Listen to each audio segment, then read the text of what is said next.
ದಾಟು ಅಧ್ಯಾಯ 4. ತಂದೆ ಬಂದು ಹೋದ 3ನೆಯ ದಿನ ಬೆಳಗ್ಗೆ ಸತ್ಯ ಎದ್ದು ಮುಖ, ಮೊಣಕೈ ಮತ್ತು ಕಾಲುಗಳನ್ನು ತೊಳೆದಳು.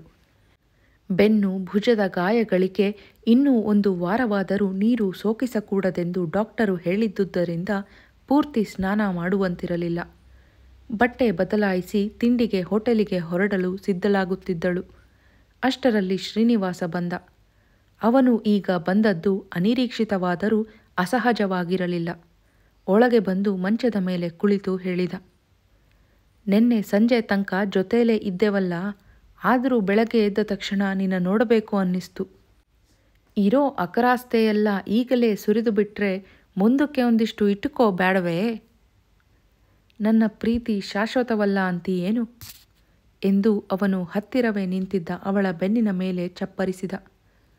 ಅವಳು ನೋವಿನಿಂದ ಹಾ ಎಂದಾಗ ಬೆನ್ನಿನ ತುಂಬ ಆಗಿದ್ದ ಗಾಯದ ನೆನಪಾಗಿ, ಸಾರಿ, ಪೆಟ್ಟಾಯ್ತಾ ಎಂದ. ಇಬ್ಬರು ತಿಂಡಿಗೆ ಹೊರಟರು.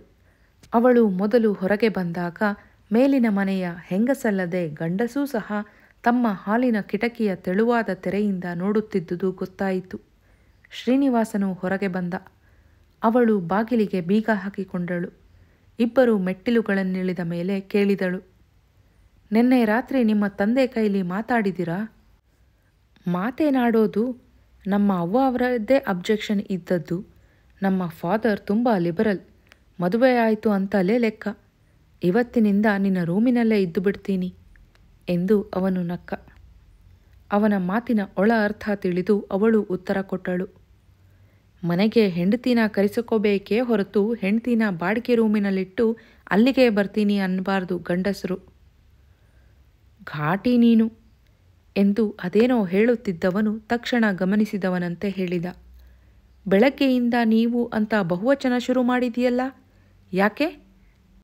ಯಾಕೆ ಅಂದರೆ ಅವಳು ಪ್ರತಿಯಾಗಿ ಕೇಳಿದಳು. ಅಲ್ಲ, ಇಷ್ಟು ದಿನ ನೀನು ಅಂತಿದ್ದೆ. ಇಷ್ಟು ದಿನ ಬೇರೆ ಥರವಾಗಿತ್ತು. ನೆನ್ನೆ ನಿಮ್ಮ ತಾಯಿ ಎದುರಿಗೆ ನೀನು ಅಂದದ್ದು ಜ್ಞಾಪಕವಾಯಿತು. ಅವರಾದರೂ ಏನಂತ ತಿಳ್ಕೊತಾರೆ? ಪದ್ಧತಿಯೇ ಆಗಿದೆಯಲ್ಲ ಬಹುವಚನದಲ್ಲಿ ಕೂಗೋದು. ಅವನು ಮಾತನಾಡಲಿಲ್ಲ. ಅವಳೇ, ಬಹುವಚನದಲ್ಲಿ ಕೂಗಿದರೆ ಗೌಡರಿಗೆ ಕುತ್ತಿಗೆ ಉದ್ದವಾಗುತ್ತೇನು ಎಂದಳು. ಗೌಡರು ಅಂತ ಯಾಕಂತೀಯ? ಅವನು ಇರುಸು ಮುರುಸಿನಿಂದ ಕೇಳಿದ. ಹಾಗಾದರೆ ನೀವು ಗೌಡರಲ್ಲವೇ? ಅವನು ಅಸಮ್ಮತಿ ಸೂಚಕ ಮೌನ ತಾಳಿದ. ಅವಳೇ, ಅದಕ್ಯಾಕೆ ಸಿಟ್ಟು? ಗೌಡ ಅಂದರೆ ಯಜಮಾನ ಅಂತ ನನಗೆ ಎಂದಾಗ ಅವನ ಮುಖದ ಇರುಸು ಮುರುಸು ಹೋಗಿ ನಗು ಕಾಣಿಸಿತು. ಅವಳು ಹೇಳಿದಳು, ಎಷ್ಟು ಬೇಗ ಖುಷಿಯಾಯಿತು. ನಾನು ನೀನು ಇಬ್ಬರೇ ಇದ್ದಾಗ ಗೌಡರು ಅಂತೀನಿ. ಆದರೆ ನಿನ್ನ ಗೌಡಿಕೆ ಉಳಿದೋರ ಮೇಲೆ ತೋರಿಸಕೂಡದು. ಇದು ಡೆಮೋಕ್ರಸಿ ಕಾಲ. ಅವನು ಸುಮ್ಮನೆ ನಕ್ಕ. ಅವಳೇ ಮುಂದುವರಿಸಿದಳು, ನಿಮ್ಮ ಹೆಸರಿನ ಮುಂದೆ ಗೌಡ ಅಂತ ಇದ್ದಿದ್ರೆ ನಾನು ಖಂಡಿತ ಮದುವೆಗೆ ಒಪ್ತಿರಲಿಲ್ಲ. ಜಾತಿ ಸೂಚಕ ಅನ್ನೋದೊಂದೇ ಕಾರಣವಲ್ಲ, ಬಲು ಜಂಬದ ಟೈಟಲ್ ಅದು. ರಾವ್ ಅಂತ ಇಟ್ಕೊಂಡಿದ್ರೆ ಎಂದು ಚುಡಾಯಿಸಿದ. ರಾವ್ ಅನ್ನೋದು ಬ್ರಾಹ್ಮಣರಿಗೆ ಹೇಗೆ ಬಂತೋ ಗೊತ್ತಿಲ್ಲ. ರಾಯ ಅನ್ನೋದು ರಾವ್ ಆಯಿತು. ರಾಜನಿಂದ ರಾಯ ಬಂತು. ಬ್ರಾಹ್ಮಣರಿಗೆ ರಾಜ ಅನ್ನೋದು ಹೇಗೆ ಸೇರುತ್ತೆ? ಪೇಶ್ವೆ ಬ್ರಾಹ್ಮಣರು ಆಳ್ತಿದ್ದಾಗ ಸೇರಿಸಿಕೊಂಡ ಈ ಬಿರುದು ಕರ್ನಾಟಕದ ಬ್ರಾಹ್ಮಣರಿಗೂ ಬಂತೋ ಏನೋ. ಇದರ ಹುಟ್ಟು ಬೆಳವಣಿಗೆನ ಶೋಧನೆ ಮಾಡಬೇಕು. ಕರ್ನಾಟಕದ ಬ್ರಾಹ್ಮಣರಿಗೆ ಅಯ್ಯ ಅನ್ನೋದೇ ಮೊದಲಿನಿಂದ ಇದ್ದದ್ದು, ಅಂದರೆ ಆರ್ಯ ಅನ್ನೋದ್ರಿಂದ ಬಂದದ್ದು. ಪ್ಲೀಸ್, ಇತಿಹಾಸ ತುಂಬ ತೆಗಿಬೇಡ. ಯಾವ ಶಬ್ದ ಹೇಗೆ ಹುಟ್ಟಿದರೂ ನನಗೆ ಸಂಬಂಧವಿಲ್ಲ. ಇತಿಹಾಸ ಗೊತ್ತಿಲ್ಲದೆ ಸಮಕಾಲೀನ ಜೀವನದಲ್ಲಿ ಏನೂ ಮಾಡೋಕ್ಕೆ ಸಾಧ್ಯವಿಲ್ಲ. ನನ್ನ ಸಬ್ಜೆಕ್ಟ್ನ ಅಷ್ಟು ಕಳಪೆ ಮಾಡಬೇಡಿ. ಸಮಕಾಲೀನ ಜೀವನದಲ್ಲಿ ಯಾವ ದೊಡ್ಡದನ್ನೂ ಸಾಧಿಸೋದು ನನಗೆ ಬೇಕಿಲ್ಲ. ನಿನ್ನ ಮದುವೆಯಾಗೋದೊಂದು ಸಾಕು ಎಂದು ಅವನು ನಗುತ್ತಾ ಎಂದ. ಅದಕ್ಕೂ ಇತಿಹಾಸದ ಜ್ಞಾನ ಬೇಕು? ಅವಳು ಗಂಭೀರಳಾಗಿ ತನ್ನಲ್ಲಿ ತಾನೇ ಎಂದುಕೊಳ್ಳುವವಳಂತೆ ಹೇಳಿದಳು. ಅಷ್ಟರಲ್ಲಿ ಹೋಟೆಲು ಬಂದಿತು. ಇಬ್ಬರು ಮಹಡಿಯ ಮೇಲಿನ ಪ್ರತ್ಯೇಕ ಫ್ಯಾಮಿಲಿಯ ರೂಮಿನಲ್ಲಿ ಸೋಫಾದಂತಹ ಉದ್ದನೆಯ ಒಂದೇ ಕುರ್ಚಿಯ ಮೇಲೆ ಕುಳಿತರು. ಮಾಣಿ ಒಳಗೆ ಬಂದು ಆರ್ಡರ್ ತೆಗೆದುಕೊಂಡು ಹೋದ. ಸತ್ಯ ಎಂದಳು, ಊರಿನಲ್ಲಿ ಏನಾಗಿದೆಯೋ ತಿಳಿತಿಲ್ಲ, ಹೇಳೋರು ಯಾರೂ ಇಲ್ಲ. ಯಾವ ವಿಷಯ? ನಮ್ಮಪ್ಪ ಹೇಗಿದ್ದಾರೋ ನೋಡು. ನನಗೆ ಬುದ್ಧಿ ತಿಳಿದಾಗಿನಿಂದ ಅವರು ನನ್ನನ್ನು ಹೊಡೆದೋರಲ್ಲ. ತಾಯಿ ಸತ್ತ ಹೆಣ್ಣು ಮಗು ಅಂತ ಬಲು ಅಂತಃಕರಣದಿಂದ ಸಾಕಿದರು. ಅವತ್ತು ಅಷ್ಟು ಹೊಡೆಯಬೇಕಾದರೆ ಅವರಿಗೆ ಎಷ್ಟು ಸಿಟ್ಟು ಬಂದಿರಬಹುದು. ಹೀಗೆ ಹೊಡೆದನಲ್ಲ ಅಂತ ಊರಿಗೆ ಹೋದ ಮೇಲೆ ಎಷ್ಟು ಮರುಗ್ತಾ ಇರ್ತಾರೋ. ಈ ಮದುವೆಯಿಂದ ಅವರಿಗೆ ನೋವಾಗುತ್ತೆ ಅಂತ ನಿಂಗೆ ಗೊತ್ತೇ ಇತ್ತು. ಈಗ ಹೀಗೆ ವೀಕ್ನೆಸ್ ತೋರಿಸಿದ್ರೆ ಹೇಗೆ? ವೀಕ್ನೆಸ್ ಅಲ್ಲ, ನಿಜವಾದ ಭಾವನೆ. ಶ್ರೀನಿವಾಸ ಮಾತನಾಡಲಿಲ್ಲ. ತನ್ನ ಬಲಗೈಯಿಂದ ಅವಳ ಎಡಹಸ್ತವನ್ನು ತಡಕಿ ಹಿಡಿದು ಅದುಮಿದ. ಅವನ ಕಣ್ಣು ಮಂಜುಗೊಂಡಿತು. ಅರ್ಧ ನಿಮಿಷದಲ್ಲಿ ಕಣ್ಣಿನ ತುಂಬ ನೀರು ತುಂಬಿ ಕೆಳಗೆ ಹರಿಯಿತು.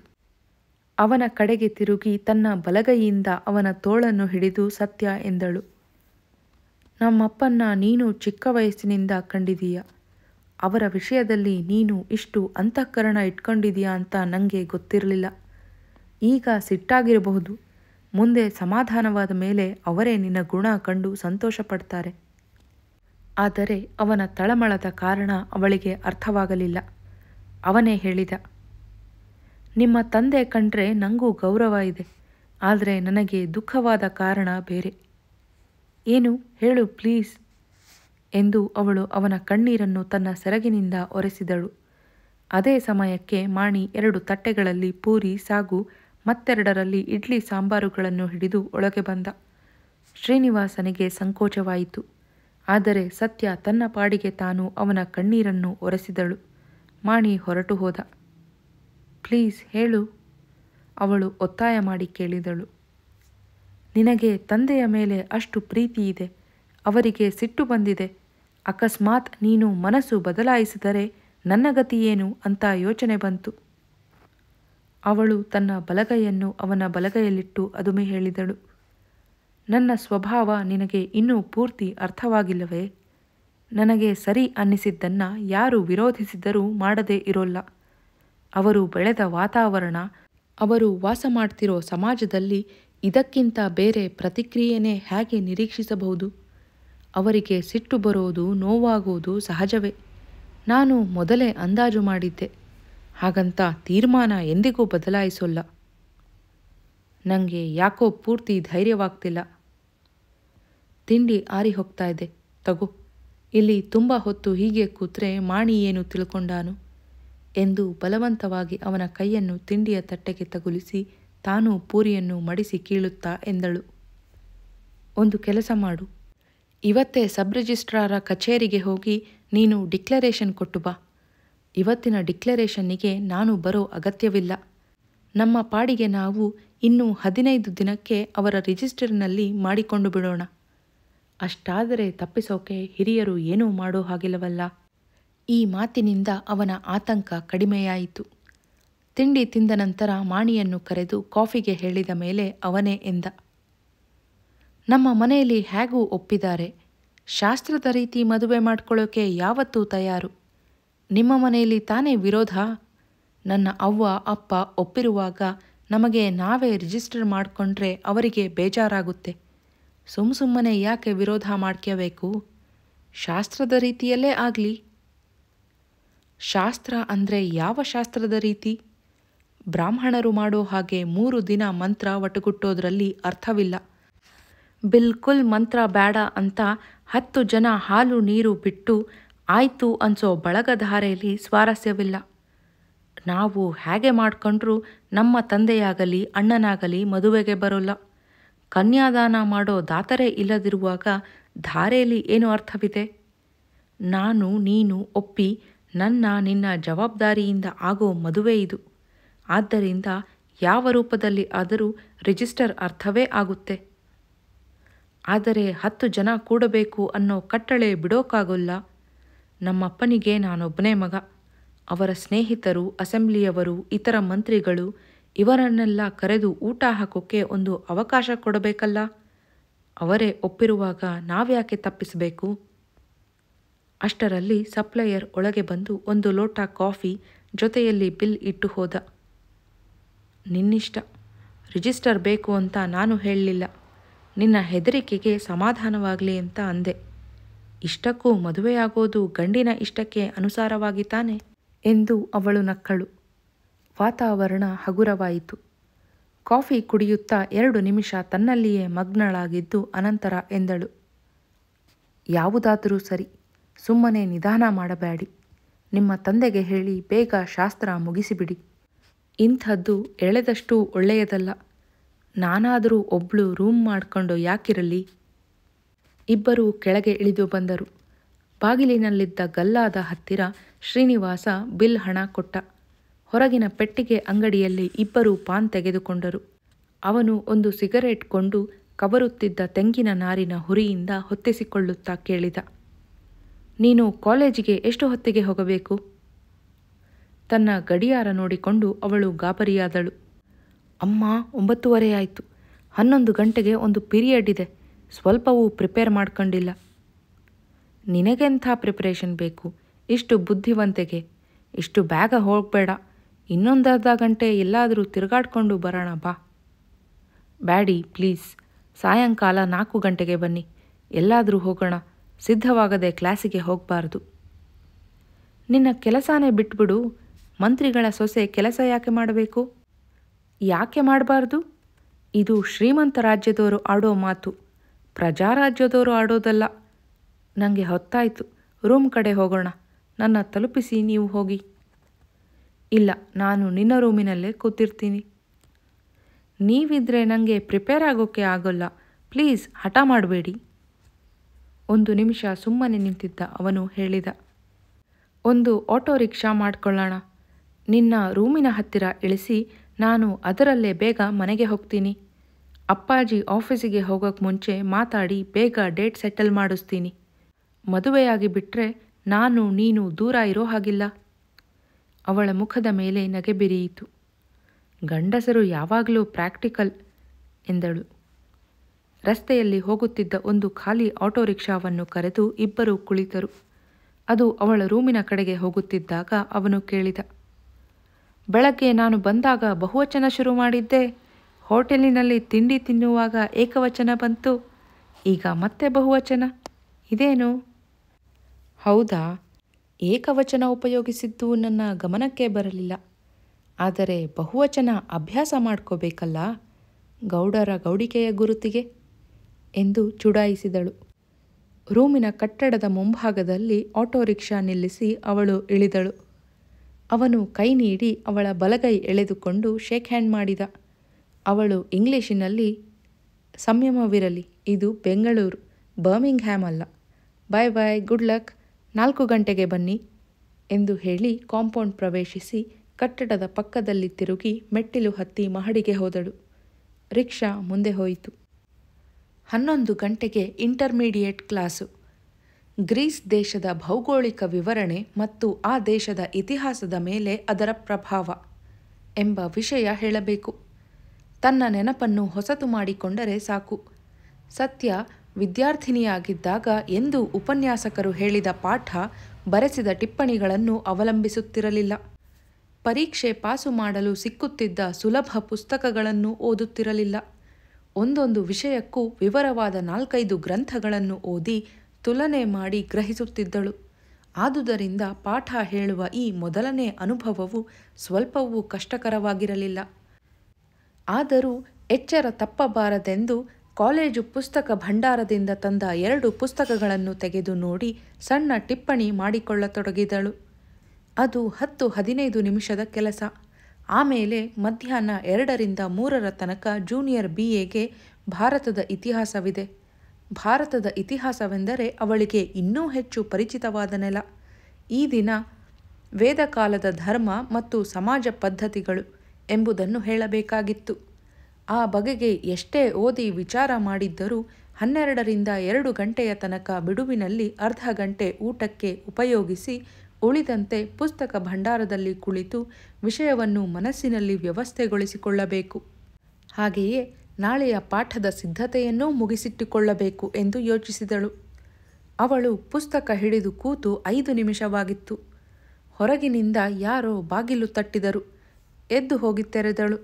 ಬಂದಿದ್ದವರು ಮನೆಯ ಮಾಲೀಕರು. ಸುಮಾರು 60 ವರ್ಷದ ಮುದುಕ. ನುಣ್ಣಗಿನ ತಲೆಯಲ್ಲಿ ಉಳಿದಿದ್ದ ಬಿಳಿಯ ಕೂದಲನ್ನು ಎಡಕ್ಕೆ ಬೈತಲೆ ತೆಗೆದು ಬಾಚಿದ್ದಾರೆ. ಒಂದು ಗೆರೆ ಕಲಾಪತ್ತಿನ ಪಂಚೆ ಉಟ್ಟು ಮೈಗೆ ಅರ್ಧ ತೋಳಿನ ಹೊಲಿದ ಬನೀನು ತೊಟ್ಟಿದ್ದಾರೆ. ಹಣೆಯ ಮೇಲೆ ಎದ್ದು ಕಾಣುವಂತಹ 2 ಬಿಳಿ, ಮಧ್ಯ ಒಂದು ಕೆಂಪು ನಾಮ.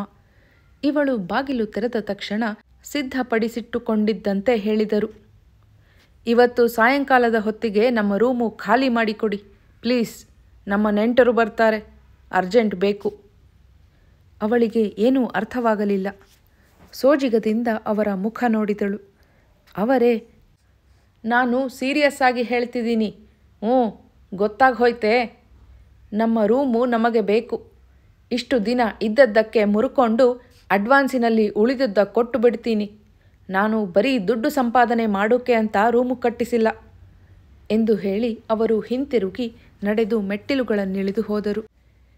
2 ನಿಮಿಷ ಹಾಗೆಯೇ ನಿಂತಿದ್ದ ಅವಳು ಮೆಟ್ಟಿಲಿನ ಹತ್ತಿರ ಹೋಗಿ ಎಡಗಡೆಯಲ್ಲಿ ಬಾಗಿ ಕೂಗಿದಳು, ಮಿಸ್ಟರ್ ಕೇಶವಯ್ಯಂಗಾರ್ರೇ. ತಮ್ಮ ವಾಸದ ಭಾಗದ ತುಳಸಿ ಕಟ್ಟೆಯ ಎದುರಿಗೆ ಕೈ ಮುಗಿದುಕೊಂಡು ನಿಂತಿದ್ದ ಅವರು ತಲೆ ಎತ್ತಿ ನೋಡಿದರು. ಏನು ಎಂದರು. ಸ್ವಲ್ಪ ಮೇಲೆ ಬನ್ನಿ, ಮಾತಾಡಬೇಕು ಎಂದು ಹೇಳಿ ಅಲ್ಲಿ ನಿಲ್ಲದೆ ಅವಳು ತನ್ನ ರೂಮಿಗೆ ಹೋದಳು. 2 ನಿಮಿಷದಲ್ಲಿ ಮೇಲೆ ಬಂದ ಅವರು ಹೊಸಲಿನ ಹೊರಗೆ ನಿಂತೇ ಕೇಳಿದರು, ನಾನು ದೇವರ ಸ್ತೋತ್ರ ಮಾಡ್ತಿದ್ದೆ, ಅದೇನು ಹೇಳಿಬಿಡಿ. ಪ್ಲೀಸ್. ಇದ್ದಕ್ಕಿದ್ದ ಹಾಗೆಯೇ ರೂಮು ಖಾಲಿ ಮಾಡೋಕೆ ಕೇಳಿದರೆ ಹೇಗಾಗುತ್ತೆ? ನಿಮಗಾಗಿರೋ ತೊಂದರೆ ಏನು? ನಾನು ಆಗಲೇ ಹೇಳಿಬಿಟ್ನಲ್ಲ, ನಾನು ಬರೀ ದುಡ್ಡು ಸಂಪಾದನೆ ಮಾಡೋಕೆ ಅಂತ ರೂಮ್ ಕಟ್ಟಿಸಿಲ್ಲ ಅಂತ. ಅರ್ಥ ಮಾಡ್ಕೊಂಬಿಡಿ. ಅದರಲ್ಲಿ ಅರ್ಥ ಮಾಡಿಕೊಳ್ಳುವಂಥದ್ದು ಏನಿದೆ?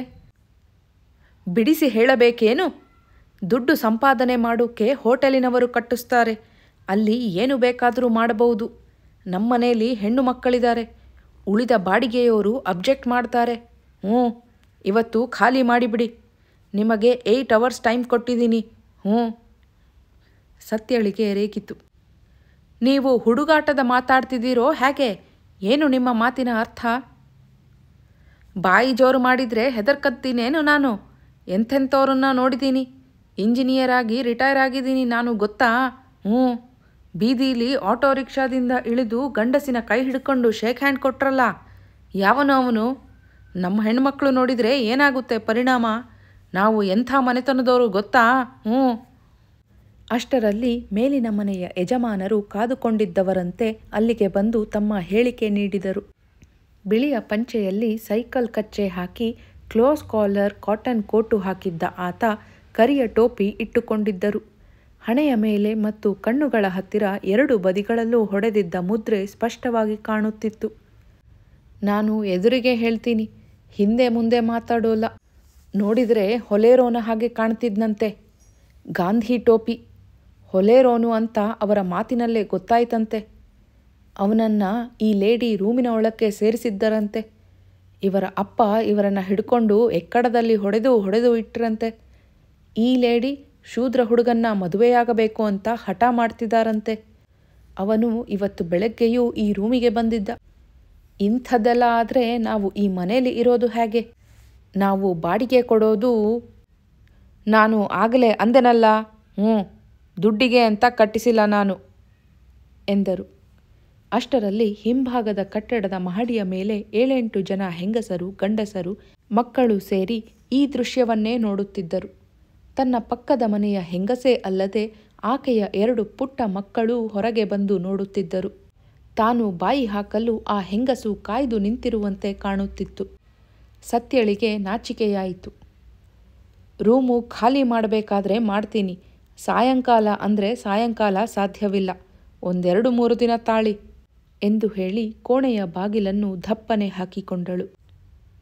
ಥ್ಯಾಂಕ್ ಯು, ಸೋಮವಾರದೊಳಗೆ ಖಾಲಿ ಮಾಡಲೇಬೇಕು ಎಂದು ಕೇಶವ ಅಯ್ಯಂಗಾರರು ಹಿಂತಿರುಗಿದ ಶಬ್ದ ಕೇಳಿಸಿತು. ಅವರು 4-5 ಹೆಜ್ಜೆ ನಡೆದ ಶಬ್ದ ಕೇಳಿತು. ಅನಂತರ, ನೀವೆಲ್ಲ ಯಾಕೆ ಇಲ್ಲಿಗೆ ಬಂದ್ರಮ್ಮ? ಇಂಥ ಹೆಂಗಸಿನ ಎದುರು ಮಾತಾಡ್ತಿರುವಾಗ ನೀವು ದೂರದಲ್ಲಿ ಕೂಡ ನೋಡಬಾರದು, ಬೆಳೆದ ಹೆಣ್ಣು ಮಕ್ಕಳು ನೀವು ಎಂದದ್ದು ಸ್ಪಷ್ಟವಾಗಿ ತಿಳಿಯಿತು.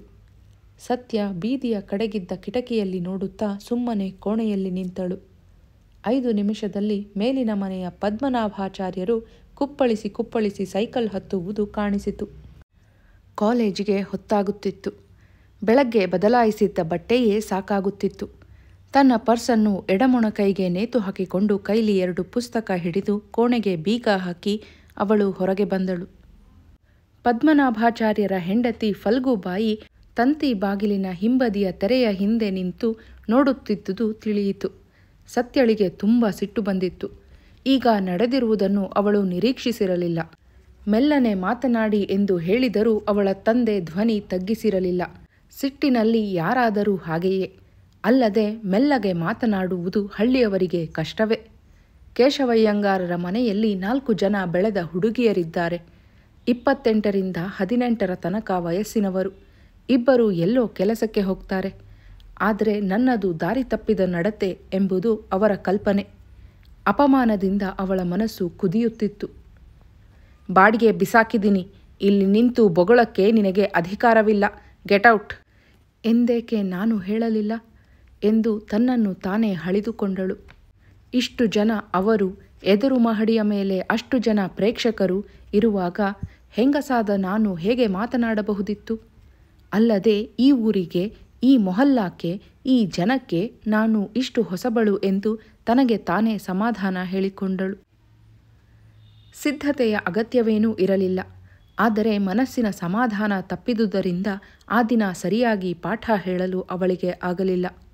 ವಿಷಯ ಸಂಪತ್ತು, ಸ್ಪಷ್ಟವಾಗಿ ತಿಳಿಸಿ ಹೇಳುವ ಶಕ್ತಿಯೂ ಇದ್ದುದರಿಂದ ವಿದ್ಯಾರ್ಥಿನಿಯರಿಗೆ ಪಾಠವು ಎಂದಿನಂತೆ ಆಕರ್ಷಕವಾಗಿ ಕಂಡಿತಾದರೂ ಅವಳಿಗೆ ಅಸಮರ್ಪಕವೆನಿಸಿತು.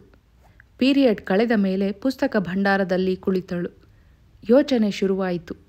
ಬೇರೆ ಕೋಣೆ ಹುಡುಕಬೇಕು. ಬೇಕು ಎಂದ ತಕ್ಷಣ ಈ ಊರಿನಲ್ಲಿ ಒಂದು ರೂಮು ಸಿಕ್ಕುವುದು ಕಷ್ಟ. ಹೊಸ ರೂಮು ಹುಡುಕುವುದು ಮಾತ್ರವಲ್ಲ, ಈಗ ಇರುವಲ್ಲಿಂದ ಅಪಮಾನಿತಳಾಗಿ ಹೋಗಬೇಕಾಗಿದೆ. ಅಪಮಾನಿತಳಾಗಲು ನಾನು ಮಾಡಿರುವ ಕೆಟ್ಟ ಕೆಲಸವಾದರೂ ಏನು ಎಂದು ತನ್ನನ್ನು ತಾನೇ ಕೇಳಿಕೊಂಡಳು. ಆದರೂ ಈ ಜನರಿಂದ ದೂರ ಹೋಗಬೇಕು. ಬ್ರಾಹ್ಮಣರು ವಾಸವಾಗಿರುವ ಸುತ್ತಿನಿಂದ ಹೋಗಬೇಕು. ಯಾರಾದರೂ ಒಕ್ಕಲಿಗರು, ಮುಸಲ್ಮಾನರು, ಕ್ರೈಸ್ತರು ಅಥವಾ ಹರಿಜನರು ಮಾಲೀಕರಾಗಿರುವ ಕೋಣೆಯನ್ನು ಹುಡುಕಬೇಕು ಎನಿಸಿತು. ಆದರೆ ಎಷ್ಟು ದಿನ ರೂಮಿನಲ್ಲಿರುವುದು? ಹೆಚ್ಚೆಂದರೆ ಇನ್ನೂ 20 ದಿನ, 1 ತಿಂಗಳಲ್ಲಿ ಮದುವೆಯಾಗುತ್ತೆ. ಆಮೇಲೆ ಕೋಣೆಯ ಅಗತ್ಯವಿಲ್ಲ. ಅಲ್ಲಿಯ ತನಕ ಯಾವುದಾದರೂ ಹೋಟೆಲ್ಲಿನಲ್ಲಿ ಇದ್ದರೆ ಎಂಬ ಯೋಚನೆ ಬಂತು. ಆದರೆ ಹೆಂಗಸಾದ ತಾನು ಒಬ್ಬಳೇ ಹೋಟೆಲಿನಲ್ಲಿ ರೂಮು ಮಾಡಿಕೊಂಡಿರುವುದು ಈ ದೇಶದಲ್ಲಿ, ಅದರಲ್ಲೂ ಬೆಂಗಳೂರಿನಲ್ಲಿ ಸಾಧ್ಯವಿಲ್ಲ ಎನಿಸಿತು. 2ರಿಂದ 3 ಗಂಟೆಯ ಪಾಠವನ್ನು ಮುಗಿಸಿದವಳು ನೇರವಾಗಿ ಕೋಣೆಗೆ ಹೊರಟಳು. 4ಕ್ಕೆ ಸರಿಯಾಗಿ ಶ್ರೀನಿವಾಸ ಬರುತ್ತಾನೆ. ಅವನ ಕೈಲೇ ಹೇಳುವುದು. ಅವನು ಹೇಗೆ ಮಾಡು ಅಂದರೆ ಹಾಗೆ ಮಾಡುವುದು ಎಂದು ನಿರ್ಧರಿಸಿ ಹೆಜ್ಜೆ ಹಾಕಿದಳು. ಕಾಂಪೌಂಡು ದಾಟಿ ಮನೆಯ ಪಕ್ಕದಲ್ಲಿ ನಡೆಯುವಾಗ ಕೇಶವಯ್ಯಂಗಾರರ ಮನೆಯ 2 ಹುಡುಗಿಯರು 2 ಪ್ರತ್ಯೇಕ ಕಿಟಕಿಗಳಲ್ಲಿ ಅವಳನ್ನು ನೋಡುತ್ತಿದ್ದರು. ಒಬ್ಬಳು ನೋಡುತ್ತಿರುವುದು ಪ್ರಾಯಶಃ ಮತ್ತೊಬ್ಬಳಿಗೆ ಗೊತ್ತಿಲ್ಲ. ಮೆಟ್ಟಿಲು ಹತ್ತಿ ಬಾಗಿಲು ತೆಗೆಯುವ ಶಬ್ದವಾದಾಗ ಫಲ್ಗುಬಾಯಿ ತಂತಿ ಬಲೆಯ ಹಿಂದಿನ ತೆರೆಯ ಮರೆಯಲ್ಲಿ ಬಂದು ನಿಂತದ್ದು ಕಾಣಿಸಿತು. ಆ ಹೆಂಗಸಿನ ಬಗೆಗೆ ಸತ್ಯಳಿಗೆ ವಿಪರೀತ ಕೋಪ ಬಂತು. ಮನೆಯಲ್ಲಿ ಅವಳಿಗೆ ಬೇರೆ ಕೆಲಸವೇ ಇಲ್ಲವೇ ಎನ್ನಿಸಿತು. 4 ಗಂಟೆಗೆ ಶ್ರೀನಿವಾಸ ಬಂದಾಗಲೂ ಹೀಗೆಯೇ ನೋಡುತ್ತಾಳೆ. ಸದಾ ಮನೆಯಲ್ಲೇ ಇರುವ ಕೇಶವಯ್ಯಂಗಾರಿಯೂ ನೋಡುತ್ತಾನೆ. ಶ್ರೀನಿವಾಸನ ಹಿಂದೆಯೇ ಮೆಟ್ಟಿಲು ಹತ್ತಿ ಬಂದು ಅವನು ಜಗಳ ತೆಗೆಯಬಹುದು, ಕೆಟ್ಟ ಮಾತಾಡಬಹುದು. ಶ್ರೀನಿವಾಸ ಸ್ವಲ್ಪ ಸಿಟ್ಟಿನ ಸ್ವಭಾವದವನು. ತಕ್ಷಣ ಹಿಂತಿರುಗಿ ಉತ್ತರ ಕೊಡುತ್ತಾನೆ. ಜಗಳವೇ ಆದೀತು. ಆದರೆ ಒಂದು ವಿಷಯದಲ್ಲಿ ಅವಳಿಗೆ ಪೂರ್ತಿ ನಂಬಿಕೆಯಿತ್ತು. ಜಗಳವಾದರೂ ಇವರು ಹೊಡೆದಾಟ ಮಾಡುವವರಲ್ಲ. ಆ ಶಕ್ತಿ ಇವರಿಗಿಲ್ಲ. ಇದ್ದರೆ ಇವರೇಕೆ ಹೀಗಿರುತ್ತಿದ್ದರು ಎನಿಸಿತು.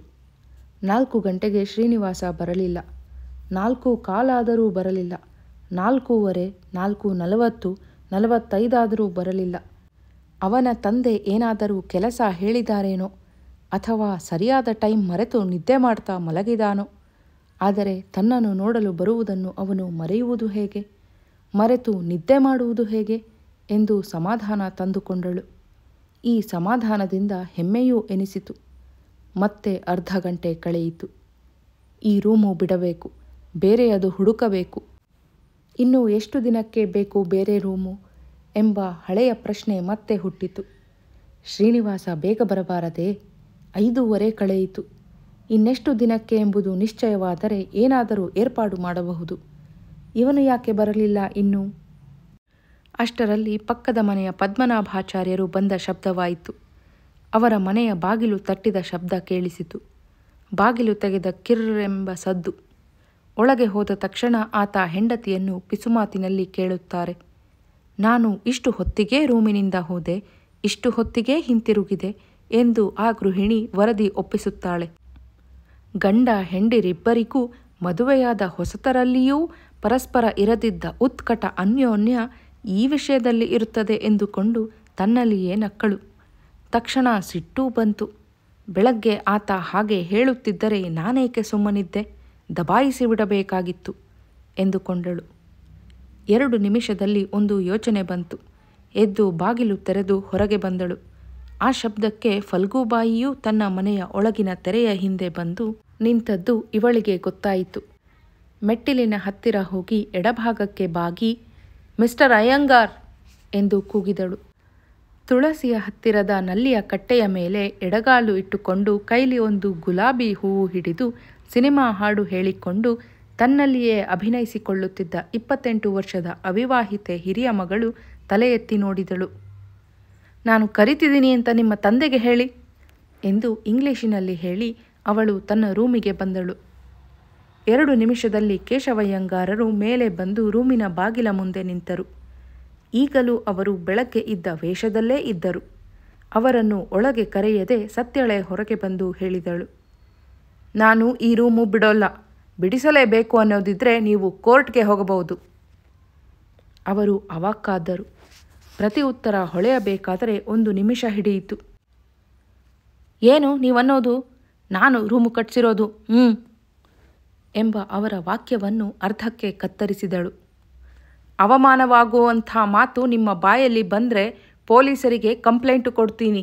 ಒಬ್ಬಂಟಿ ಹೆಂಗಸಿನ ಹತ್ರ ಮರ್ಯಾದೆಯಾಗಿ ಮಾತಾಡಬೇಕು.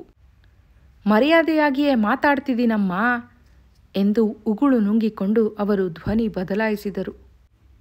ನನ್ನ ಹಿರಿ ಮಗಳು ಚಾರ್ಟರ್ಡ್ ಅಕೌಂಟೆನ್ಸಿ ಪರೀಕ್ಷೆಗೆ ಕಟ್ಟಬೇಕು. ಅವಳು ಓದಿಕೊಳ್ಳೋಕ್ಕೆ ರೂಮ್ ಬೇಕು.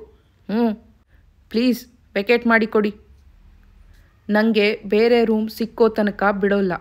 ಅದಕ್ಕೆ ಮುಂಚೆ ನೀವೇ ಆಗಲಿ ಬೇರೆ ಯಾರಾದರೂ ಬಾಡಿಗೆಯವರೇ ಆಗಲಿ ಹೆಚ್ಚು ಕಮ್ಮಿ ಮಾತನಾಡಿದರೆ ನಾನು ಸುಮ್ಮನಿರೋಲ್ಲ. ನನ್ನ ರೂಮಿಗೆ ಬರೋರು ಯಾರು ಅಂತ ಕೇಳೋ ಅಧಿಕಾರ ಯಾರಿಗೂ ಇಲ್ಲ.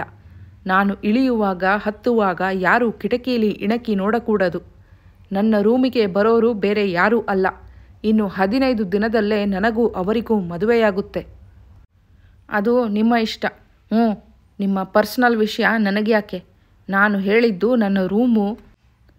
ನಾನು ಬಿಡೋ ತನಕ ಮಾತನಾಡಕೂಡದು. ತಿಂಗಳು ತುಂಬೋತ್ಲು ಬಾಡಿಗೆ ತಗೊಂಡು ಹೋಗಿ. ಹೆಚ್ಚು ಕಮ್ಮಿ ಆದರೆ ರೆಂಟ್ ಕಂಟ್ರೋಲರ್ ಇದ್ದಾರೆ ಎಂದು ಹೇಳಿ ಕೋಣೆಯ ಒಳಗೆ ಬಂದು ಬಾಗಿಲು ಹಾಕಿಕೊಂಡಳು. ಮಾಲೀಕರು ಮರುಮಾತಿಲ್ಲದೆ ಹೊರಟು ಹೋದ ಸದ್ದು ಕೇಳಿಸಿತು.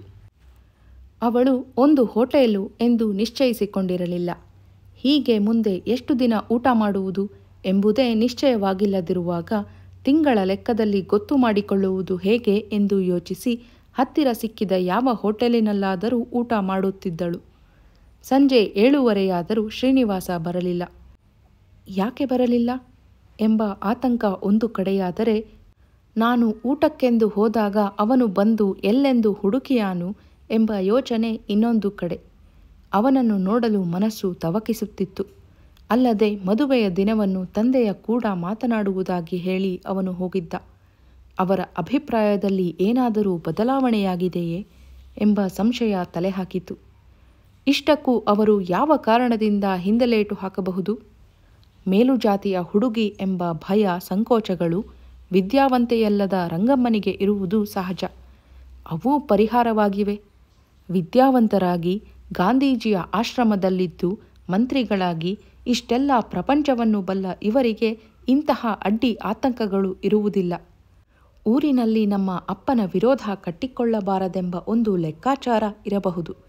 ಆದರೆ ಮಗ ಇಷ್ಟು ಗಟ್ಟಿಯಾಗಿ ಹಠ ಹಿಡಿದಿರುವಾಗ ಅವರು ಅದನ್ನು ಅಷ್ಟಾಗಿ ಗಮನಕ್ಕೆ ತಂದುಕೊಳ್ಳುವುದಿಲ್ಲ. ಇಷ್ಟು ದೊಡ್ಡ ಸ್ಥಿತಿಯಲ್ಲಿರುವ ಅವರಿಗೆ ಅದು ಲೆಕ್ಕಿಸಬೇಕಾದಂತಹ ಅಡಚಣೆಯಲ್ಲ.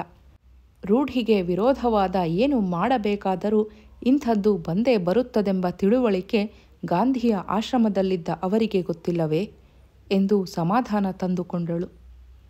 ಶ್ರೀನಿವಾಸ 8 ಗಂಟೆಯ ಹೊತ್ತಿಗೆ ಬಂದ. ಅವನ ಮುಖ ಮಂಕಾಗಿತ್ತು. ನೀನು ಎಲ್ಲಿ ಊಟಕ್ಕೆ ಹೋಗಿರ್ತೀಯೋ ಅಂತಿದ್ದೆ ಎಂದು ಕುಳಿತುಕೊಂಡ. ಇದ್ಯಾಕಿಷ್ಟು ತಡ? ಹಸಿವಾಗಿತ್ತು, ಆದರೆ ನಿನ್ನನ್ನೇ ಕಾಯ್ತಾ ಕೂತಿದ್ದೆ. ನಾನು ಮಧ್ಯಾಹ್ನ ಊಟ ಮಾಡಲಿಲ್ಲ. ಯಾಕೆ? ಮನೇಲಿ ಏನಾದರೂ ಬದಲಾವಣೆಯಾಗಿದೆಯೇ ಎಂದು ಅವನ ಬಲಭುಜದ ಮೇಲೆ ಕೈಯಿಟ್ಟು ಅವಳು ಕೇಳಿದಳು.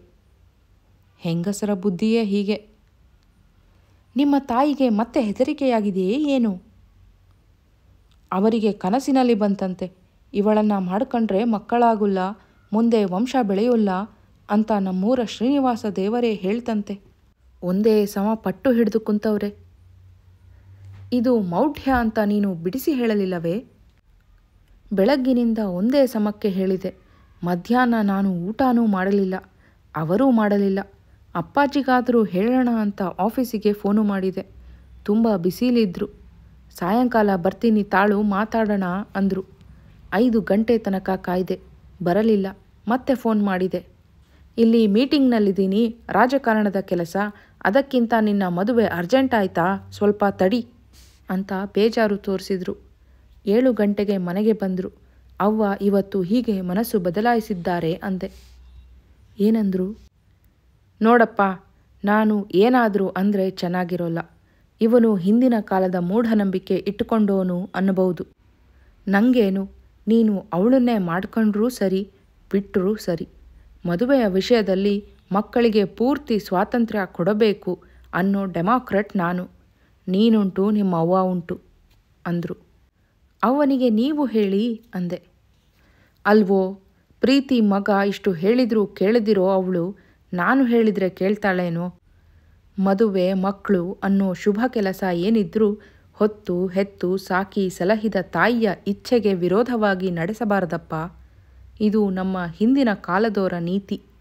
ಈಗಿನ ಕಾಲದ ನೀವು ಏನು ಬೇಕಾದರೂ ಮಾಡ್ಕೊಳ್ಳಿ ಅಂದರು. ಅಷ್ಟರಲ್ಲಿ ಮನೆಗೆ ಯಾರೋ ಬಂದರು. ಮುಂದೆ ಮಾತಾಡೋಕ್ಕಾಗಲಿಲ್ಲ. ಸೀದಾ ಇಲ್ಲಿಗೆ ಬಂದೆ. ಸತ್ಯ ಗಂಭೀರಳಾದಳು. ಅವರ ಮನಸ್ಸಿನಿಂದ ಈ ಮೌಢ್ಯವನ್ನು ಪರಿಹರಿಸುವುದು ಹೇಗೆ ಎಂಬ ಯೋಚನೆ ಬಂದು ಹೇಳಿದಳು. ನಾಳೆ ನಾನೇ ಬಂದು ನಿಮ್ಮ ತಾಯಿಯ ಕೈಲಿ ಇನ್ನೊಂದು ಸಲ ಮಾತನಾಡಲೇ? ಬ್ಯಾಡ, ನಿನ್ನ ಹೆಸರೆತ್ತಿದರೆ ಅವ್ವ ಕೆಣಕಿದ ಹಾಗೆ ಆಡ್ತಾಳೆ. ನನ್ನ ಮಗನಿಗೆ ಮಾಟ ಮಾಡಿದಾಳೆ ಸುಕನಾತಿ ಮುಂಡೆ ಅಂತ ಕೆಟ್ಟ ಕೆಟ್ಟ ಮಾತೆಲ್ಲ ಬೈತಾಳೆ. ಎದುರಿಗೆ ಹೋದರೆ ಬರೀ ಬೈಗುಳ ಕೇಳಬೇಕು, ಪ್ರಯೋಜನವಾಗುಲ್ಲ. ಈಗ ಏನು ಮಾಡೋಣ? ನನಗೆ ಏನು ತಿಳಿತಿಲ್ಲ. ಮಧ್ಯಾಹ್ನ ಅಳು ಬರೋ ಹಂಗಾಯ್ತು. ನಿನ್ನೆ ಕೇಳೋಣ ಅಂತ ಬಂದಿದ್ದೀನಿ. 1 ನಿಮಿಷ ಯೋಚಿಸಿ ಅವಳು ಹೇಳಿದಳು. ನಾನು ಬೆಳಗ್ಗೆ ಹೇಳಲಿಲ್ವೇ? ಹಾಗೆ ಮಾಡಬೇಕು. ನಾಳೆ ಹೋಗಿ ನೀನು ಸಬ್ ರಿಜಿಸ್ಟ್ರಾರ ಹತ್ತಿರ ಡಿಕ್ಲೇರ್ ಮಾಡಿ ಬಾ. 15 ದಿನಕ್ಕೆ ಸರಿಯಾಗಿ 2 ಸಾಕ್ಷಿಗಳ ಸಮೇತ ಹೋಗಿ ರಿಜಿಸ್ಟರ್ ಮಾಡಿಸ್ಕೊಳ್ಳೋಣ. ಆಗುವುದಾದ ಮೇಲೆ ಅವರೇ ಒಪ್ಕೋತಾರೆ. ಅಪ್ಪಾಜಿ ಸಿಟ್ಟಾದರೆ? ಸಿಟ್ಟಾಗಿ ಏನು ಮಾಡ್ತಾರೆ? ಹೆಚ್ಚು ಅಂದರೆ ನಮ್ಮ ತಂದೆ ನನ್ನ ಹೊಡೆದ ಹಾಗೆ ಹೊಡಿಬಹುದು. ಇದೂ ಒಂದು ಥರ ಸತ್ಯಾಗ್ರಹ ಅಂತ ತಿಳ್ಕೊಂಡು ಸುಮ್ಮನೆ ನಿಂತು ಬಿಡು. ಕೈ ನೋವು ಬಂದು ಸುಮ್ಮನಾಗ್ತಾರೆ. ಅವರು ಹಾಗೆ ಮಾಡಲ್ಲ. ಎಷ್ಟಾದರೂ ಎಜುಕೇಟೆಡ್. ಹೊಡೆಯೋದು ಗಿಡಿಯೋದೆಲ್ಲ ಹಳ್ಳಿಯವರ ಪದ್ಧತಿ. ಹೇಗಾದರೂ ಆಗಲಿ, ಇದೊಂದೇ ಉಪಾಯ. ಅವನನ್ನು ಕರೆದುಕೊಂಡು ಅವಳು ಹೋಟೆಲಿಗೆ ಹೋದಳು. ಇಬ್ಬರಿಗೂ ಹಸಿವಾಗಿತ್ತು. ಆದರೆ ಯಾರಿಗೂ ಊಟ ಸೇರಲಿಲ್ಲ. ಕೈ ತೊಳೆದು ಹೊರಗೆ ಬಂದು ಇಬ್ಬರೂ ಸ್ವಲ್ಪ ಹೊತ್ತು ತಿರುಗಾಡುತ್ತಾ ಮಾತನಾಡುತ್ತಿದ್ದರು. ನಾಳೆ ಬೆಳಗ್ಗೆ ತಾನು ಬರುವುದಿಲ್ಲ, 11 ಗಂಟೆಗೆ ಸಬ್ ರಿಜಿಸ್ಟ್ರಾರ್ ಆಫೀಸಿಗೆ ಕೆಲಸ ಮಾಡಿಕೊಂಡು ಮಧ್ಯಾಹ್ನ 2ವರೆಗೆ ಬರುತ್ತೇನೆ ಎಂದು ಹೇಳಿ ಅವನು ಹೊರಟು ಹೋದ. ನಾಳೆ 2 ಗಂಟೆಗೆ ಕಾಲೇಜಿನಲ್ಲಿ ಅವಳ ಪಾಠ ಮುಗಿಯುತ್ತಿತ್ತು. ಶ್ರೀನಿವಾಸ ಮರುದಿನ ಹೋಗಿ ಡಿಕ್ಲೇರ್ ಮಾಡಿಕೊಂಡು ಬಂದ. ಅವರ ಹಾದಿ ನಿಶ್ಚಯವಾಯಿತು. BL ಪರೀಕ್ಷೆಯಲ್ಲಿ ಫೇಲಾಗಿದ್ದುದರಿಂದ ಅವನು ಪುನಃ ಕಟ್ಟಬೇಕಾಗಿತ್ತು. ಲಾಯರ್ ಆಗುವುದೋ, ಸರಕಾರಿ ಕೆಲಸಕ್ಕೆ ಸೇರುವುದೋ, ಮತ್ತೆ ಯಾವುದಾದರೂ ವ್ಯಾಪಾರ ಮಾಡುವುದೋ, ಅಥವಾ ಊರಿನಲ್ಲಿರುವ ಜಮೀನನ್ನು ಆಧುನಿಕ ರೀತಿಯಲ್ಲಿ ಬೇಸಾಯ ಮಾಡಿಸುವುದೋ, ಯಾವುದನ್ನು ಅವನು ನಿಶ್ಚಯಿಸಿರಲಿಲ್ಲ. ಈಗ ಪರಿಸ್ಥಿತಿ ಬದಲಾಯಿಸಿದೆ. ರಿಜಿಸ್ಟರ್ ಮದುವೆಯಾದ ಮೇಲೆ ಅಪ್ಪಾಜಿಗೂ ಸಿಟ್ಟು ಬರಬಹುದು. ಅದು ಇಳಿಯುವ ತನಕ ತಾನೇನು ಮಾಡುವುದು ಎಂಬ ಯೋಚನೆ ಅವನನ್ನು ಕಾಡುತ್ತಿತ್ತು. ನನಗೆ ಹೇಗೂ ಸಂಬಳ ಬರುತ್ತಿದೆ, ಒಂದು ಸಣ್ಣ ಮನೆ ಮಾಡೋಣ ಎಂದು ಸತ್ಯ ಹೇಳಿದಳು. ಅವನು ಮನೆಯಲ್ಲಿ ಮದುವೆಯ ವಿಷಯ ಮಾತನಾಡುವುದನ್ನೇ ನಿಲ್ಲಿಸಿದ. ತನ್ನ ಪಾಡಿಗೆ ತಾನು ಒಂದು ರೂಮಿನಲ್ಲಿರುತ್ತಿದ್ದ.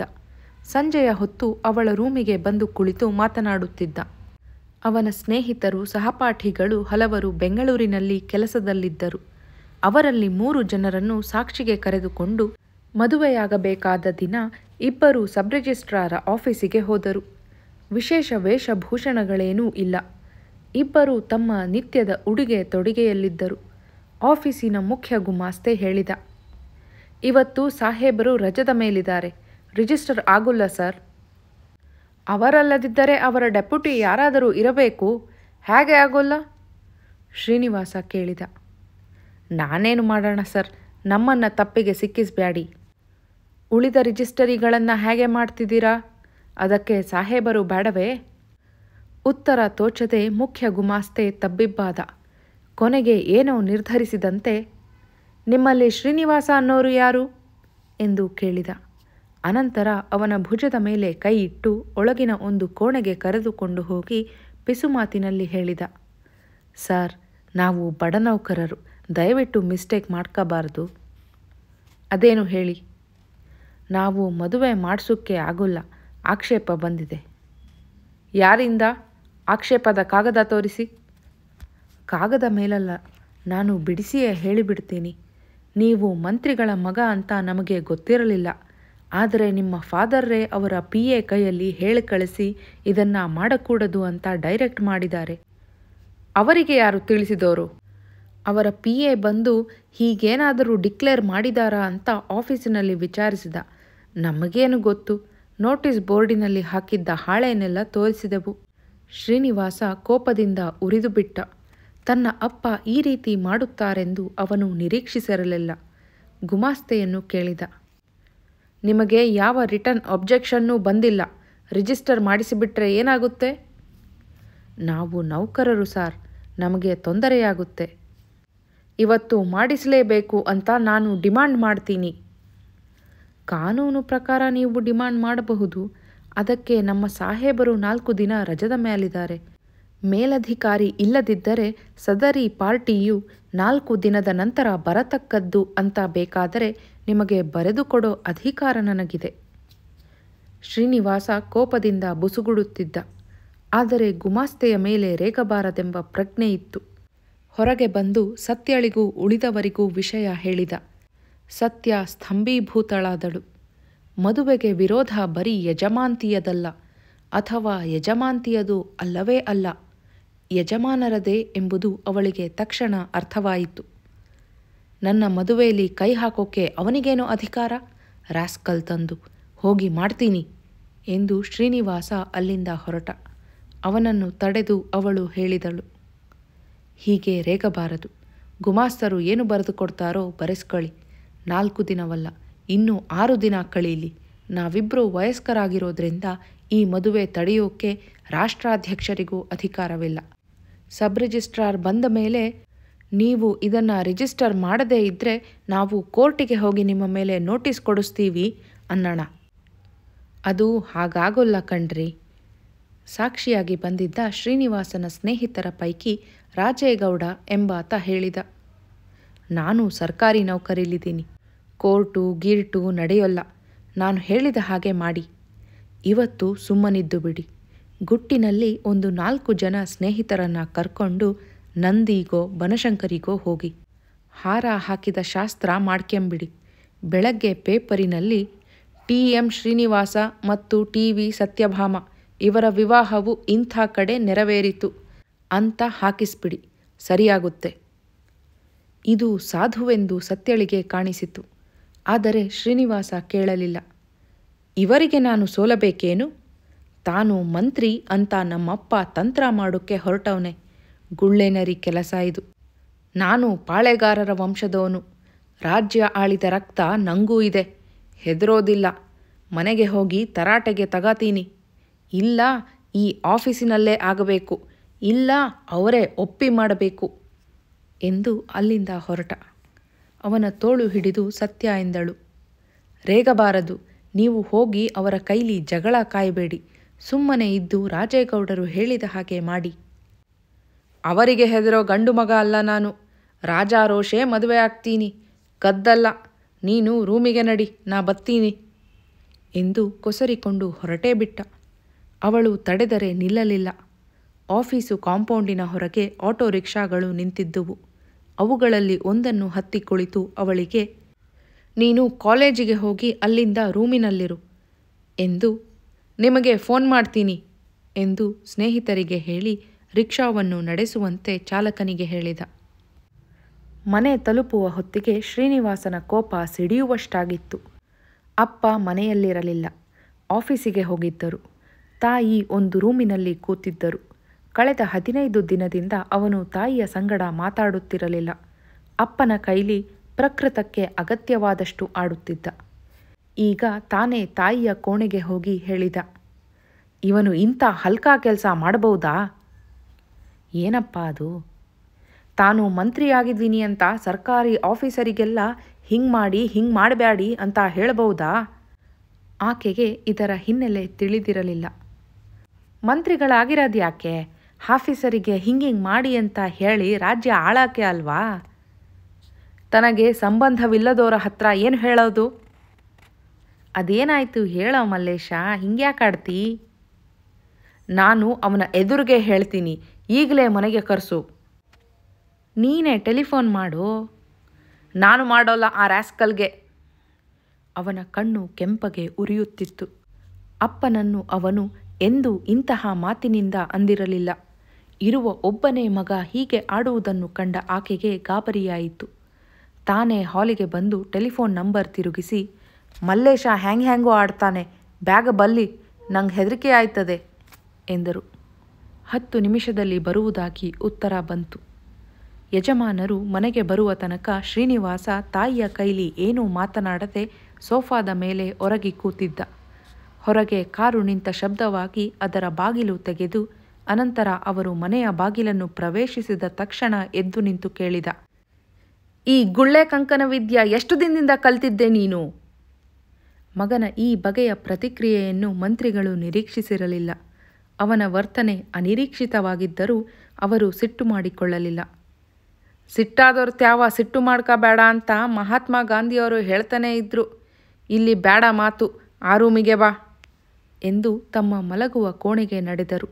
ರಂಗಮ್ಮ ಗಂಡನನ್ನು ಅನುಸರಿಸಿದಳು. ಮಾಡೋದು ಹಲ್ಕಾ ಕೆಲಸ, ಸಿಟ್ಟಲ್ಲಿ ಬರ್ತೈತೆ ನಿಂಗೆ ಎಂದು ಶ್ರೀನಿವಾಸ ಅವರ ಹಿಂದೆಯೇ ಹೋದ.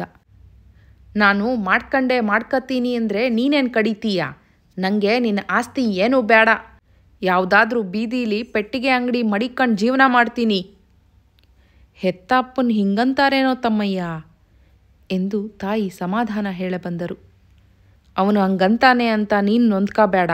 ಅವನ ಒಳ್ಳೆಯದಕ್ಕೆ ನಾನು ಈ ಕೆಲಸ ಮಾಡಿದ್ದೀನಿ ಯಜಮಾನರು ಎಂದರು. ನನ್ನ ಒಳ್ಳೆಯದಕ್ಕೇನು ಮಾಡ್ತೀನಿ ನೀನು? ಗಮಾರ್, ನಿನ್ನ ಗಾಂಧಿ ತತ್ವವೆಲ್ಲ ಥಳಕು. ನೀನು ಏನಾದರೂ ಅಂದ್ಕೋ, ನಿಂಗೆ ಮಾತೃಹತ್ಯಾ ದೋಷ ಬರ್ತಿತ್ತು, ಅದ ತಪ್ಪಿಸೋಕ್ಕೆ ನಾನು ಹಾಗೆ ಮಾಡಿದೆ. ನಿನ್ನ ಹೆತ್ತ ತಾಯಿ ಬದುಕಬೇಕಾಗಿತ್ತೋ ಸಾಯಬೇಕಾಗಿತ್ತೋ? ಏನಾಯಿತು? ತಾಯಿ ಕೇಳಿದಳು. ಅವಳನ್ನು ರಿಜಿಸ್ಟರ್ ಮದುವೆಯಾಗೋಕ್ಕೆ ಇವನು ಹೋಗಿ ರೆಕಾರ್ಡ್ ಮಾಡಿ ಬಂದಿದ್ದ. ಈಗ 11 ಗಂಟೆಯಲ್ಲಿ ಅವಳು, ಇವನು 3 ಜನ ಸ್ನೇಹಿತರು ಆ ಆಫೀಸಿಗೆ ಹೋಗಿದ್ದರು. ಮದುವೆ ಮಾಡಿಸ್ಬ್ಯಾಡಿ, ಒಂದು 4 ದಿನ ತಡೀರಿ ಅಂತ ನಾನು ಅವರಿಗೆ ಹೇಳಿ ನಿಲ್ಲಿಸಿದೆ. ಇವನು ಹೀಗೆ ಮಾಡಿದರೆ ನೀನು ಸುಮ್ಮನಿರ್ತಿದ್ಯಾ? ನೇಣ್ಗಿಣ್ ಹಾಕ್ಕೊಂಡು ಪ್ರಾಣ ಕಳ್ಕತ್ತಿರಲಿಲ್ವೇ? ತಾಯಿನ ಕೊಂದ ಪಾಪನ ಇವನು 7 ಜನ್ಮ ಎತ್ತಿ ಬಂದರೂ ತೀರ್ಸೋಕ್ಕಾಗಿತ್ತೆ. ಈ ಮಾತು ತನ್ನ ಕೆಲಸ ಮಾಡಿತು. ಮಗ ತನಗೆ ಗೊತ್ತಿಲ್ಲದ ಹಾಗೆ ಆ ಸುಖನಾತಿಯನ್ನು ಮದುವೆಯಾಗ ಹೋಗಿದ್ದ ವಿಷಯ ತಿಳಿದು ತಾಯಿ ಹೌಹಾರಿದಳು. ಊರಿನ ಶ್ರೀನಿವಾಸ ದೇವರ ನೆನಪು ಬಂತು. ಬ್ಯಾಡ ಕಣೋ ತಮ್ಮಯ್ಯ ಎಂದು ಕಣ್ಣಿನಲ್ಲಿ ನೀರು ತುಂಬಿಕೊಂಡು ಹೇಳಿದಳು. ಇವತ್ತಲ್ಲದಿದ್ದರೆ ಇನ್ನು 4 ದಿನವಾದ ಮೇಲಾದರೂ ಮಾಡ್ಕತ್ತೀನಿ, ಅದೇನು ಮಾಡ್ತೀ ಎಂದು ಅವನು ಸವಾಲು ಹಾಕುವವನಂತೆ ಕೇಳಿದ. ಒಂದು ಹಗ್ಗ ತಗೊಂಡು ನೇಣಾಕ್ಯತೀನಿ ಎಂದು ರಂಗಮ್ಮ ತಕ್ಷಣ ಉತ್ತರ ಕೊಟ್ಟಳು. ಹೊಸ ಒಂದು ದಾರಿ ಅವಳಿಗೆ ಗೋಚರಿಸಿತು. ಹಾಗೆಂದವಳೆ ಉಗ್ರಾಣದ ರೂಮಿಗೆ ಹೋಗಿ ಕಾರಿನ ಮೇಲೆ ಸಾಮಾನು ಬಿಗಿಯಲು ಉಪಯೋಗಿಸುತ್ತಿದ್ದ ಉದ್ದನೆಯ ಶಣಬಿನ ಹಗ್ಗವನ್ನು ತಂದು ಫ್ಯಾನ್ ತಗುಲಿಸಲು ರೂಮಿನಲ್ಲಿ ಹಾಕಿದ್ದ ಕೊಕ್ಕೆಗೆ ಕುಣಿಕೆ ಮಾಡಿ ಅವನ ಎದುರಿಗೆ ಎಸೆದಳು. ಯಜಮಾನರು ಗಡಿಯಾರ ನೋಡಿಕೊಂಡರು. ಮಂತ್ರಿಮಂಡಲದ ಸಭೆ ನಡೀತಿತ್ತು. ದೇಶದ ರೈತರೆಲ್ಲ ಬಡತನದಾಗೆ ಬೇಯ್ತಿದ್ದಾರೆ. ಎಷ್ಟೋ ಕಡೆ ಕ್ಷಾಮ ಬಂದು ಹೆಣ ಬೀಳ್ತಿವೆ. ಏನು ಮಾಡಬೇಕು ಅಂತ ಚರ್ಚೆ ಮಾಡ್ತಿದ್ವು. ಮಧ್ಯೆ ಟೆಲಿಫೋನ್ ಬಂತು ಅಂತ ನಾನು ಮನೆಗೆ ಬಂದೆ. ನನ್ನ ಮನೆ ಕಷ್ಟ ಸುಖ ಮುಖ್ಯವಲ್ಲ, ಜನದ ಕಷ್ಟ ಮುಖ್ಯ. ನಾನು ಹೋಯ್ತೀನಿ. ನಿನ್ನ ತಾಯಿ ನಿನ್ನ ಜವಾಬ್ದಾರಿ. ಅವಳು ಸತ್ರು ನಾನು ಕೇಳೋಲ್ಲ. ಹೆತ್ತ ತಾಯಿನ ಕೊಲ್ಲೋಕೆ ತಾನೇ ಮಗ ಹುಟ್ಟೋದು ಎಂದು ಹೇಳಿ ನೇರವಾಗಿ ಹೊರಟು ಹೋದರು. ಹೊರಗೆ ಕಾರು ಸ್ಟಾರ್ಟ್ ಆಗಿ ಮುಂದೆ ನಡೆದ ಸದ್ದು ಕೇಳಿಸಿತು. ಒಳಗೆ ಆಕೆ ಹಗ್ಗಕ್ಕೆ ಜೀರು ಕುಣಿಕೆ ಹಾಕುತ್ತಿದ್ದಳು. ಶ್ರೀನಿವಾಸನಿಗೆ ಇನ್ನೂ ರೇಗಿತ್ತು. ನಿಂಗೇನು ಬುದ್ಧಿ ನೆಟ್ಕೈತೋ ಇಲ್ವೋ ಎಂದು ನುಗ್ಗಿ ಹಗ್ಗವನ್ನು ಜಾಡಿಸಿ ಕಿತ್ತುಕೊಂಡು ಕೊಕ್ಕೆಗೆ ಹಾಕಿದ್ದ ಕುಣಿಕೆಯನ್ನು ಬಿಡಿಸಿದ. ಅಡುಗೆ ಮನೆಗೆ ಹೋಗಿ ಒಂದು ಚಾಕು ತಂದು ಅವಳ ಎದುರಿಗೆ ಹಗ್ಗವನ್ನು ಒಂದೊಂದು ಗೇಣು ಉದ್ದಕ್ಕೂ ಚೂರು ಚೂರು ಮಾಡಿ ಹಾಕಿದ. ಕುಯ್ದಾಕಿದ್ರೆ ಮನ್ಲಿ ಬ್ಯಾರೆ ಹಗ್ಗ ಉರಿ ಇಲ್ಲ ಅಂತೀಯೇನೋ ತಾಯಿ ಕೇಳಿದಳು. ಅದು ಹೆಂಗೆ ಹಾಕೋತೀಯೋ ಹಾಕೋ ಎಂದು ಅವನು ಅವಳ ತೋಳು ಹಿಡಿದುಕೊಂಡ. ನಾನು ತುಟಿ ಹಿಡ್ಕೊಂಡು ತುಪ್ಪ ಕುಡಿಸಿ ದಪ್ಪಗೆ ಮಾಡಿ ಸಾಕಿದ್ದಕ್ಕೆ ಶಕ್ತಿಯಾಗಿದ್ದೀನಿ ಅಂತ ನನ್ನ ರಟ್ಟೆ ಹಿಡ್ಕೊಂಡು ನಿಲ್ಲಿಸ್ತೀಯಾ? ನಿಲ್ಸು. ನೀನೇನು ಮನ್ಲೆ ಕುಂತಿರ್ತೀಯಾ ನೋಡ್ಕೊಂಡು? ಆ ಸುಖನಾತಿ ನೋಡಕ್ಕೆ ಹೋಗೋಕೆ ಇಲ್ವಾ? ಹೋಗು, ನಾನು ನೇಣು ಹಾಕ್ಯತೀನಿ. ನಾನು ಇಲ್ಲೇ ಕುಂತಿರ್ತೀನಿ. ಅದು ಹ್ಯಾಂಗೆ ಹಾಕ್ಯತೀಯ ನೋಡೋಣ ಎಂದು ಅವನು ಮಂಚದ ಮೇಲೆ ಕುಳಿತ. ಆಕೆ ನೆಲದ ಮೇಲೆ ಮಲಗಿ ಬಿಕ್ಕಿ ಬಿಕ್ಕಿ ಅಳತೊಡಗಿದಳು. ಅವಳು ಅಳುವುದನ್ನು ಅಲ್ಲಿ ಕೂತು ನೋಡಲು ಬೇಸರವಾಯಿತು. ಎದ್ದು ಕೋಣೆಯ 2 ಬಾಗಿಲನ್ನೂ ತೆಗೆದು ಹೊರಗಿನ ಹಾಲಿಗೆ ಬಂದು ಸೋಫಾದ ಮೇಲೆ ಒರಗಿದ. ಆದರೆ ಧ್ಯಾನವೆಲ್ಲ ಕೋಣೆಯ ಕಡೆಗೇ ಇತ್ತು. ತಾಯಿಯ ಮೌಢ್ಯ ಮತ್ತು ಹಠಮಾರಿತನಕ್ಕೆ ಅವನಿಗೆ ರೇಗುತ್ತಿತ್ತು. ಅವಳು ತಾಯಿಯೇ ಅಲ್ಲದಿದ್ದರೆ ಅವನು ಹಿಡಿದು 4 ಬಾರಿಸಿಬಿಡುತ್ತಿದ್ದನೇನೋ. ಇಂಥ ಗುಗ್ಗುಗಳ ಮೇಲೆ ಸಿಟ್ಟು ಮಾಡಿಕೊಳ್ಳದೆ ಇರೋದು ಹೇಗೆ? ರೇಗಬಾರದು ಅಂತ ಸತ್ಯ ಹೇಳ್ತಾಳೆ. ಈ ಲುಚ್ಚಾಗಳ ಮೇಲೆ ರೇಗದೆ ಏನು ಮಾಡಬೇಕು? ಹೆತ್ತ ತಾಯಿ ದೇವರ ಸಮಾನ ಅಂತಾರೆ. ಎಲ್ಲ ಮಗನ ಒಳ್ಳೆಯದಕ್ಕೇ ಮಾಡ್ತಾರೆ ಅಂತಾರೆ. ಅದೆಲ್ಲ ಸುಳ್ಳು. ಮಕ್ಕಳ ಮೊದಲನೆಯ ಶತ್ರು ಅಂದರೆ ತಾಯಿಯೇ. ಮಕ್ಕಳ ಮನಸ್ಸು, ಅವರ ಆಶೆ, ಇಷ್ಟ ಅವಳಿಗೇನು ಗೊತ್ತಾಗುತ್ತೆ? ಅಪ್ಪ ಅವ್ವನ ಕಡೆಯೇ ಮಾತಾಡಿದ. ಎಷ್ಟಾದರೂ ಗಂಡ ಹೆಂಡತಿ ಅವರವರೇ ಒಂದು. ಕೊನೆಗೆ ನನಗೆ ನೇಣುಗಟ್ಟೋದು ಬೇಕಾಗಿದೆ ಇವರಿಗೆ ಎಂದುಕೊಂಡ. ಮಧ್ಯಾಹ್ನ 3 ಗಂಟೆಯ ತನಕ ಅವನು ಹಾಗೆಯೇ ಕುಳಿತಿದ್ದ. ಕೋಣೆಯಲ್ಲಿ ಅವನಿಗೆ ಕಾಣುವಂತೆ ತಾಯಿ ನೆಲದ ಮೇಲೆ ಬೋರಲಾಗಿ ಮಲಗಿದ್ದಳು. ಕೂತು ಕೂತು ಬೇಸರವಾಯಿತು. ಇಷ್ಟು ಹೊತ್ತಿಗೆ ಸತ್ಯ ಕಾಲೇಜಿನಿಂದ ರೂಮಿಗೆ ಹೋಗಿರ್ತಾಳೆ. ಅಲ್ಲಿಗಾದರೂ ಹೋಗಬೇಕು ಎನಿಸಿತು. ಎದ್ದು ಹೊರಗೆ ನಡೆದ. ಮುಂಭಾಗದ ದೊಡ್ಡ ಕೈತೋಟದ ಗೇಟಿಗೆ ಬಂದಾಗ ಈ ಇಡೀ ಜಾಗದಲ್ಲಿ ಗೇಟಿನ ಹತ್ತಿರ ನಿಂತಿರುವ ಒಬ್ಬ ಕಾನ್ಸ್ಟೇಬಲನ್ನು ಬಿಟ್ಟರೆ ಬೇರೆ ಯಾರೂ ಇಲ್ಲ. ನಾನು ಅಲ್ಲಿಗೆ ಹೋದಾಗ ಅವ್ವ ಇಲ್ಲಿ ನೇಣುಗಟ್ಟಿಕೊಂಡರೆ ಎಂಬ ಯೋಚನೆ ಬಂತು. ಹೆಂಗಸಿನ ಬುದ್ಧಿ, ಅಲ್ಲದೆ ಹಳ್ಳಿ ಹೆಂಗಸಿನ ಮೂರ್ಖ ಬುದ್ಧಿ ಎಂಬ ನೆನಪಾಗಿ ಹಿಂತಿರುಗಿ ಹೋಗಿ ಮತ್ತೆ ಸೋಫಾದ ಮೇಲೆ ಕುಳಿತುಕೊಂಡ. ಅವ್ವ ಹಾಗೆಯೇ ಮಲಗಿದ್ದಳು. ನನಗೆ ತಾಯಿ ಇಲ್ಲದಿದ್ದರೆ ಏನಾಗ್ತಿತ್ತು? ಸತ್ಯನಿಗೆ ಚಿಕ್ಕ ವಯಸ್ಸಿನಲ್ಲೇ ಅವರವ್ವ ತೀರಿ ಹೋದರು. ಅವಳೇನು ಬೆಳೆದಿಲ್ವೇ? ವಿದ್ಯೆ ಕಲೀಲಿಲ್ವೇ? ಗಂಡಸರ ಮಾತು ಬ್ಯಾರೆ. ಅವರ ತಂದೆ ಸಿಟ್ಟು ಬಂದಾಗ ಹೊಡೆದ್ರು, ಊರಿಗೆ ಹೊರಟು ಹೋದರು. ಆದರೆ ಪ್ರಾಣ ಕಳ್ಕತೀನಿ ಅಂತ ಹೆದರಿಸಲಿಲ್ಲ. ಇವೆಲ್ಲ ಹೆಂಗಸು ಜಾತಿಯ ಆಟ. ಹೇಡಿ ಜಾತಿ, ಕುರಿಮರಿ ಜಾತಿ ಹೆಂಗಸು ಅಂದರೆ ಎಂದು ಯೋಚಿಸುತ್ತಾ ಸೋಫಾದ ಮೇಲೆ ಕಾಲು ಚಾಚಿ ಒಂದು ಒರಗು ದಿಂಬಿಗೆ ತಲೆಯನ್ನು ಆನಿಸಿಕೊಂಡು ಕುಳಿತ. ಗಮನ ಮಾತ್ರ ರೂಮಿನ ಕಡೆಯೇ ಇತ್ತು. 4 ಗಂಟೆಯ ಹೊತ್ತಿಗೆ ಕಾರು ಬಂದ ಶಬ್ದವಾಯಿತು. ಅಪ್ಪ ಒಳಗೆ ಬಂದರು. ತಮ್ಮ ಕೋಣೆಗೆ ಹೋದರು. ನೆಲದ ಮೇಲೆ ಮಲಗಿದ್ದ ಹೆಂಡತಿಯನ್ನೂ ಮಾತನಾಡಿಸಲಿಲ್ಲ. ಬೀರುವಿನ ಬಾಗಿಲು ತೆಗೆದು ಇಸ್ತ್ರಿಯಾದ 2 ಜುಬ್ಬ, ಒಂದು ವೇಸ್ಟ್ ಕೋಟು, ಹೊಸ ಟೋಪಿಗಳನ್ನು ತೆಗೆದಿರಿಸಿದರು. ಪ್ರಯಾಣದ ಒಂದು ಹೋಲ್ಡಾಲ್ ಯಾವಾಗಲೂ ಸಿದ್ಧವಾಗಿರುತ್ತಿತ್ತು. ಡ್ರೈವರ್ ಬಂದು ಹೋಲ್ಡಾಲ್ ಮತ್ತು ಬಟ್ಟೆಯ ಸಣ್ಣ ಪೆಟ್ಟಿಗೆಯನ್ನು ತೆಗೆದುಕೊಂಡು ಹೋದ. ಡಿಕ್ಕಿಯ ಬಾಗಿಲು ತೆಗೆದು ಹಾಕಿದ ಸದ್ದಾಯಿತು. ಯಜಮಾನರು ಹೊರಗೆ ಬಂದು, ನನಗೆ ಟೈಮ್ ಇಲ್ಲ. ಬರ ಬಂದಿರೋ ಪ್ರದೇಶದಲ್ಲಿ ಟೂರ್ ಮಾಡಿ ಬರಬೇಕು. ನಾಳೆ ಸಂಜೆಗೆ ವಾಪಸ್ ಬರ್ತೀನಿ. ರಾತ್ರಿ ನೀನು ನಿದ್ದೆ ಮಾಡುವಾಗ ನಿಮ್ಮವ್ವ ಏನಾರ ಮಾಡ್ಕೊಂಡಾಳು ಜ್ವಾಪಾನ ಎಂದು ಇವನಿಗೆ ಹೇಳಿ ಹೊರಟು ಹೋದರು. ಕಾರು ಸ್ಟಾರ್ಟ್ ಆಗಿ ಮುಂದೆ ಹೋದ ಶಬ್ದವಾಯಿತು. ಶ್ರೀನಿವಾಸ ಬೆಳಗ್ಗೆ ಸತ್ಯ ಮತ್ತು 3 ಸ್ನೇಹಿತರ ಜೊತೆ ಹೋಟೆಲಿನಲ್ಲಿ ತಿಂಡಿ ತಿಂದದ್ದು ಬಿಟ್ಟರೆ ಮತ್ತೆ ಏನೂ ತಿಂದಿರಲಿಲ್ಲ. ಅವನ ಮನೆಯಲ್ಲಿ ತಾಯಿಯೇ ಅಡುಗೆ ಮಾಡುತ್ತಿದ್ದರು. ಸುತ್ತಲ ಕೆಲಸ ಮಾಡಲು ಒಬ್ಬ ಹೆಣ್ಣಾಳಿದ್ದಳಾದರೂ ಅವಳು ಈ ಬಂಗ್ಲೆಯಲ್ಲಿ ಇರುತ್ತಿರಲಿಲ್ಲ. ಅವನಿಗೆ ಹಸಿವೇನೋ ಆಗುತ್ತಿತ್ತು. ಅಡುಗೆಯ ಮನೆಯಲ್ಲಿ ಮಧ್ಯಾಹ್ನ ಮಾಡಿದ ಅಡುಗೆಯೂ ಇದ್ದಿರಬಹುದು. ಆದರೆ ಅವನು ಊಟ ಮಾಡಿರಲಿಲ್ಲ. ಮಲಗಿದ ಹಾಗೆಯೇ ಮಲಗಿದ್ದಾಳೆ. ಎದ್ದು ಇಕ್ಕು ಎಂದು ಕೇಳುವುದು ಸಾಧ್ಯವಿರಲಿಲ್ಲ. ತಾನೇ ಹೋಗಿ ಇಕ್ಕಿಕೊಂಡು ಉಣ್ಣಲು ಅಭಿಮಾನ ಅಡ್ಡ ಬರುತ್ತಿತ್ತು. ಆದುದರಿಂದ ರಾತ್ರಿಯಾದರೂ ಊಟ ಮಾಡದೆ ಹಾಗೆಯೇ ಇದ್ದ. ರಾತ್ರಿ 9 ಗಂಟೆಯ ಹೊತ್ತಿಗೆ ಅವ್ವ ಎದ್ದು ಬಚ್ಚಲು ಮನೆಗೆ ಹೋಗಿ ಬಂದಳು. ಮಧ್ಯಾಹ್ನ ಮಾಡಿದ್ದೈತೆ, ಉಣ್ಣು ಬಾ ಎಂದು ಕರೆದಳು.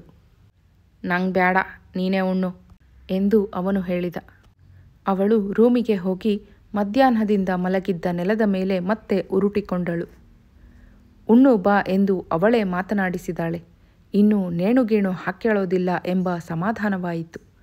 ಈಗಲಾದರೂ ಸತ್ಯಳ ರೂಮಿಗೆ ಹೋಗಿ ಬರೋಣವೇ ಎಂದು ಯೋಚನೆ ಬಂತು. ಆದರೆ ಇಡೀ ಬಂಗ್ಲೆಯಲ್ಲಿ ಮತ್ತೆ ಯಾರೂ ಇಲ್ಲ. ಹೆಂಗಸಿನ ಮನಸ್ಸು ಹೇಳುವುದು ಹೇಗೆ ಎಂಬ ಅನುಮಾನವಾಯಿತು.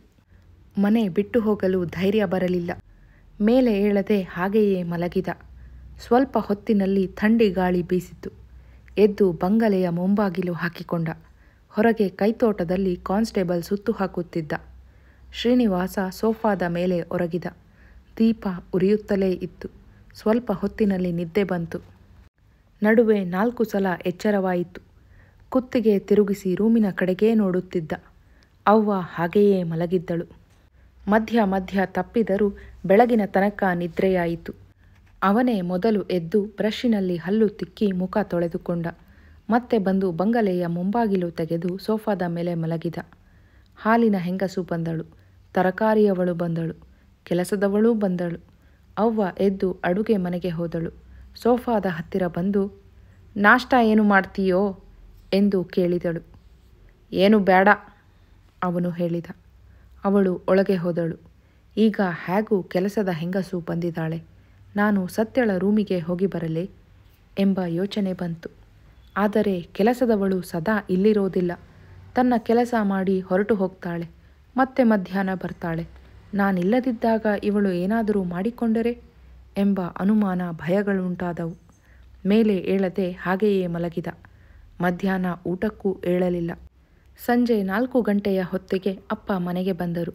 ಒಳಗೆ ಹೋಗಿ ಅವನ ಕೈಲಿ ಏನೋ ಮಾತಾಡಿದರು. ಅವನು ಮಲಗಿದಂತೆಯೇ ಇದ್ದ.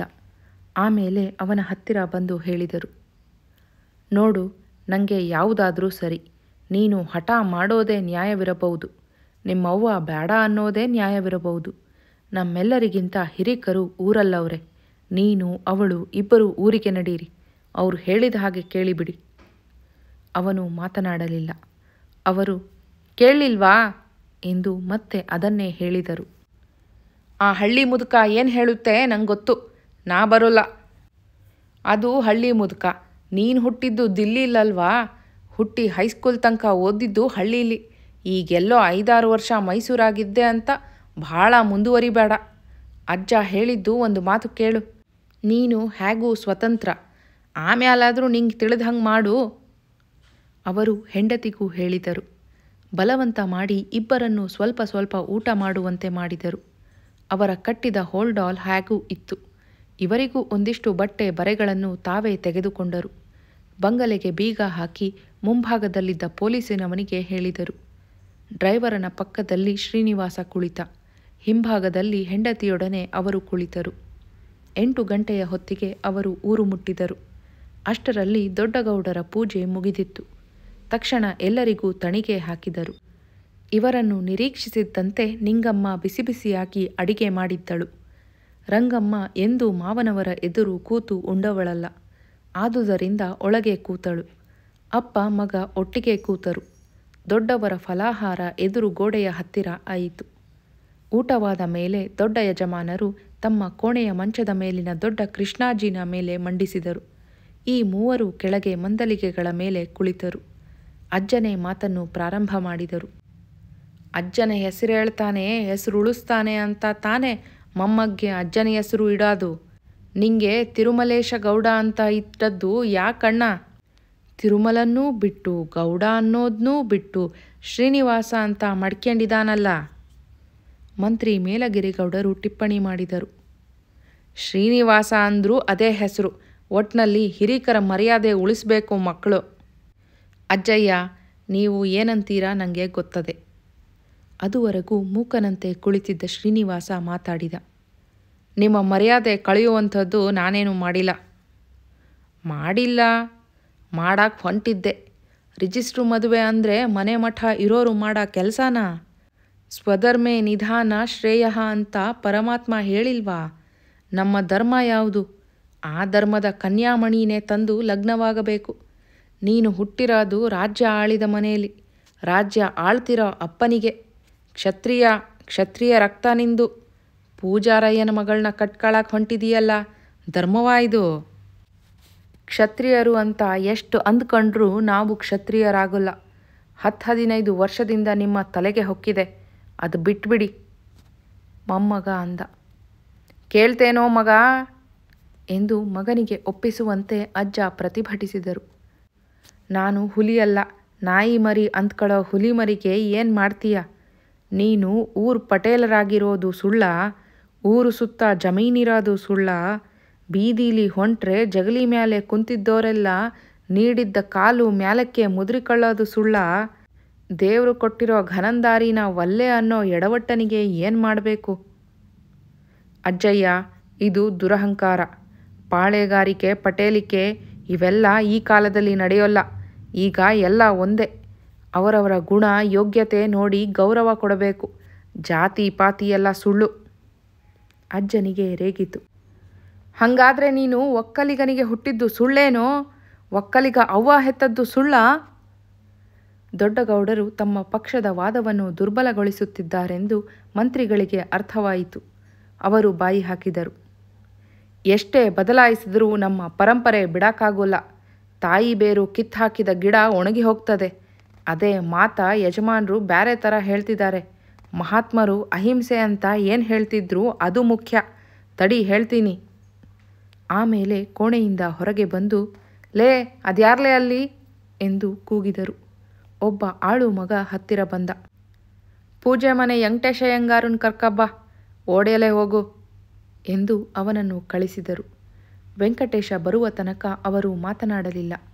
ಕೋಣೆಯ ಬಾಗಿಲಿನಲ್ಲಿ ಕಾಳೇಗೌಡ ಮತ್ತು ನಿಂಗಮ್ಮ ನಿಂತಿದ್ದರು. ದೊಡ್ಡ ಯಜಮಾನರು ಮತ್ತು ಮಂತ್ರಿ ಮೇಲಗಿರಿಗೌಡರು ಇರುವಾಗ ಒಳಗೆ ಬಂದು ಕುಳಿತುಕೊಳ್ಳುವ ಧೈರ್ಯ ಆ ದಂಪತಿಗಳಿಗೆ ಇರಲಿಲ್ಲ. 10 ನಿಮಿಷದಲ್ಲಿ ವೆಂಕಟೇಶ ಬಂದ. ಮಂತ್ರಿಗಳು ಕುಳಿತಿದ್ದ ಮಂದಲಿಗೆಯ ಮೇಲೆ ಕುಳಿತ. ಅವನು ಶ್ರೀನಿವಾಸನು ಹೆಚ್ಚು ಕಡಿಮೆ ಒಂದೇ ವಯಸ್ಸಿನವರು. ಅವನೇ ಶ್ರೀನಿವಾಸನನ್ನು ಮಾತನಾಡಿಸಿದ. ಏನಪ್ಪ ದೊರೆಮಗ, ಹೇಗಿದೀಯಾ? ಮಂತ್ರಿಗಳು ಹೇಳಿದರು. ವೆಂಕಟೇಶ, ನೀನು ಒಂದು ಚೂರು ಮುಚ್ಚಿಕೊಳ್ಳದೆ ಮಾತಾಡಬೇಕು. ಈ ಮದುವೆ ವಿಚಾರದಲ್ಲಿ ನಿಮ್ಮ ಮನೆಯಲ್ಲಿ ಏನು ನಡೆದಿದೆ? ನಿಮ್ಮ ತಂದೆಯವರು ಏನಂತಾರೆ? ಕರೆಕ್ಟ್ ಹೇಳಿಬಿಡು.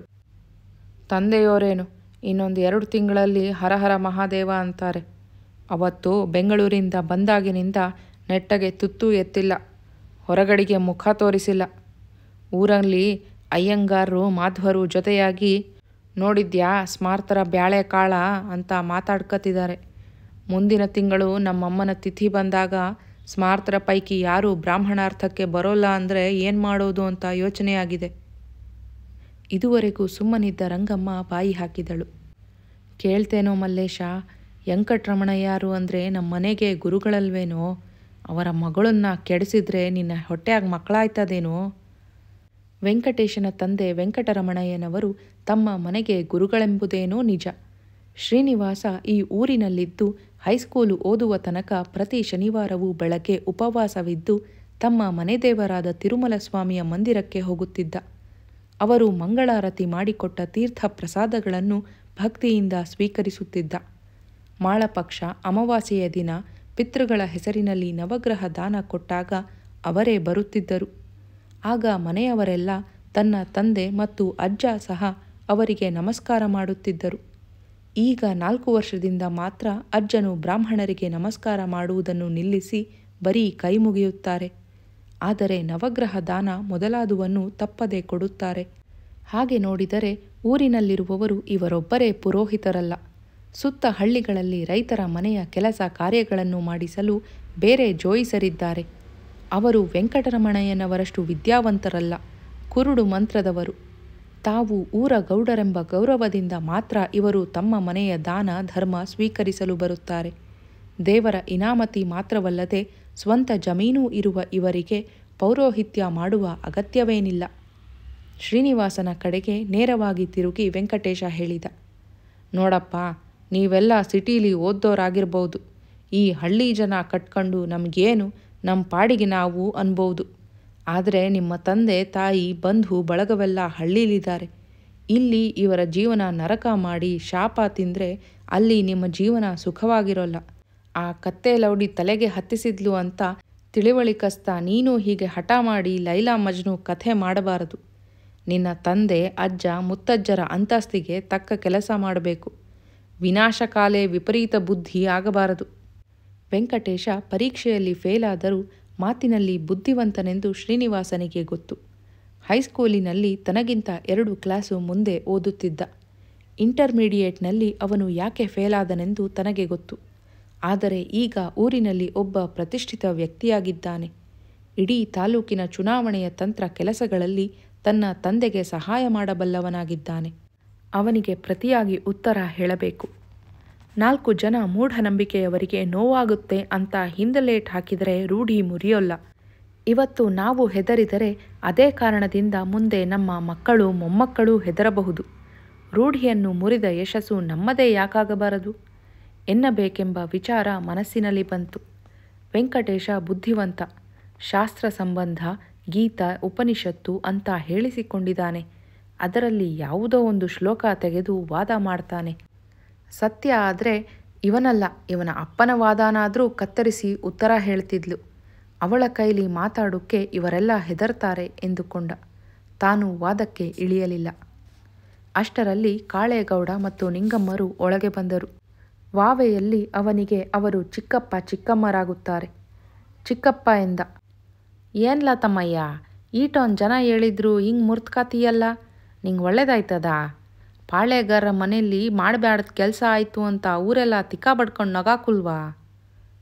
ಚಿಕ್ಕಮ್ಮ ನಡುವೆಯೇ ಮಾತನಾಡಿದಳು. ಊರ ಹೆಂಗಸರೆಲ್ಲ ಮಾತಾಡ್ಕೊಂಡು ನಗ್ತವ್ರೆ. ಇವರೆಲ್ಲರೂ ತನ್ನ ನಿರ್ಣಯದ ವಿರುದ್ಧ ಮಾತನಾಡುವವರೇ ಎಂಬುದು ಚೆನ್ನಾಗಿ ತಿಳಿದುತ್ತದೆ. ಅಜ್ಜ ಏನು ಹೇಳುತ್ತಾರೆಂಬುದು ಮೊದಲೇ ಗೊತ್ತಿತ್ತು. ವೆಂಕಟೇಶನನ್ನು ಕರೆಸುತ್ತಾರೆಂದು ತಾನು ನಿರೀಕ್ಷಿಸಿರಲಿಲ್ಲ.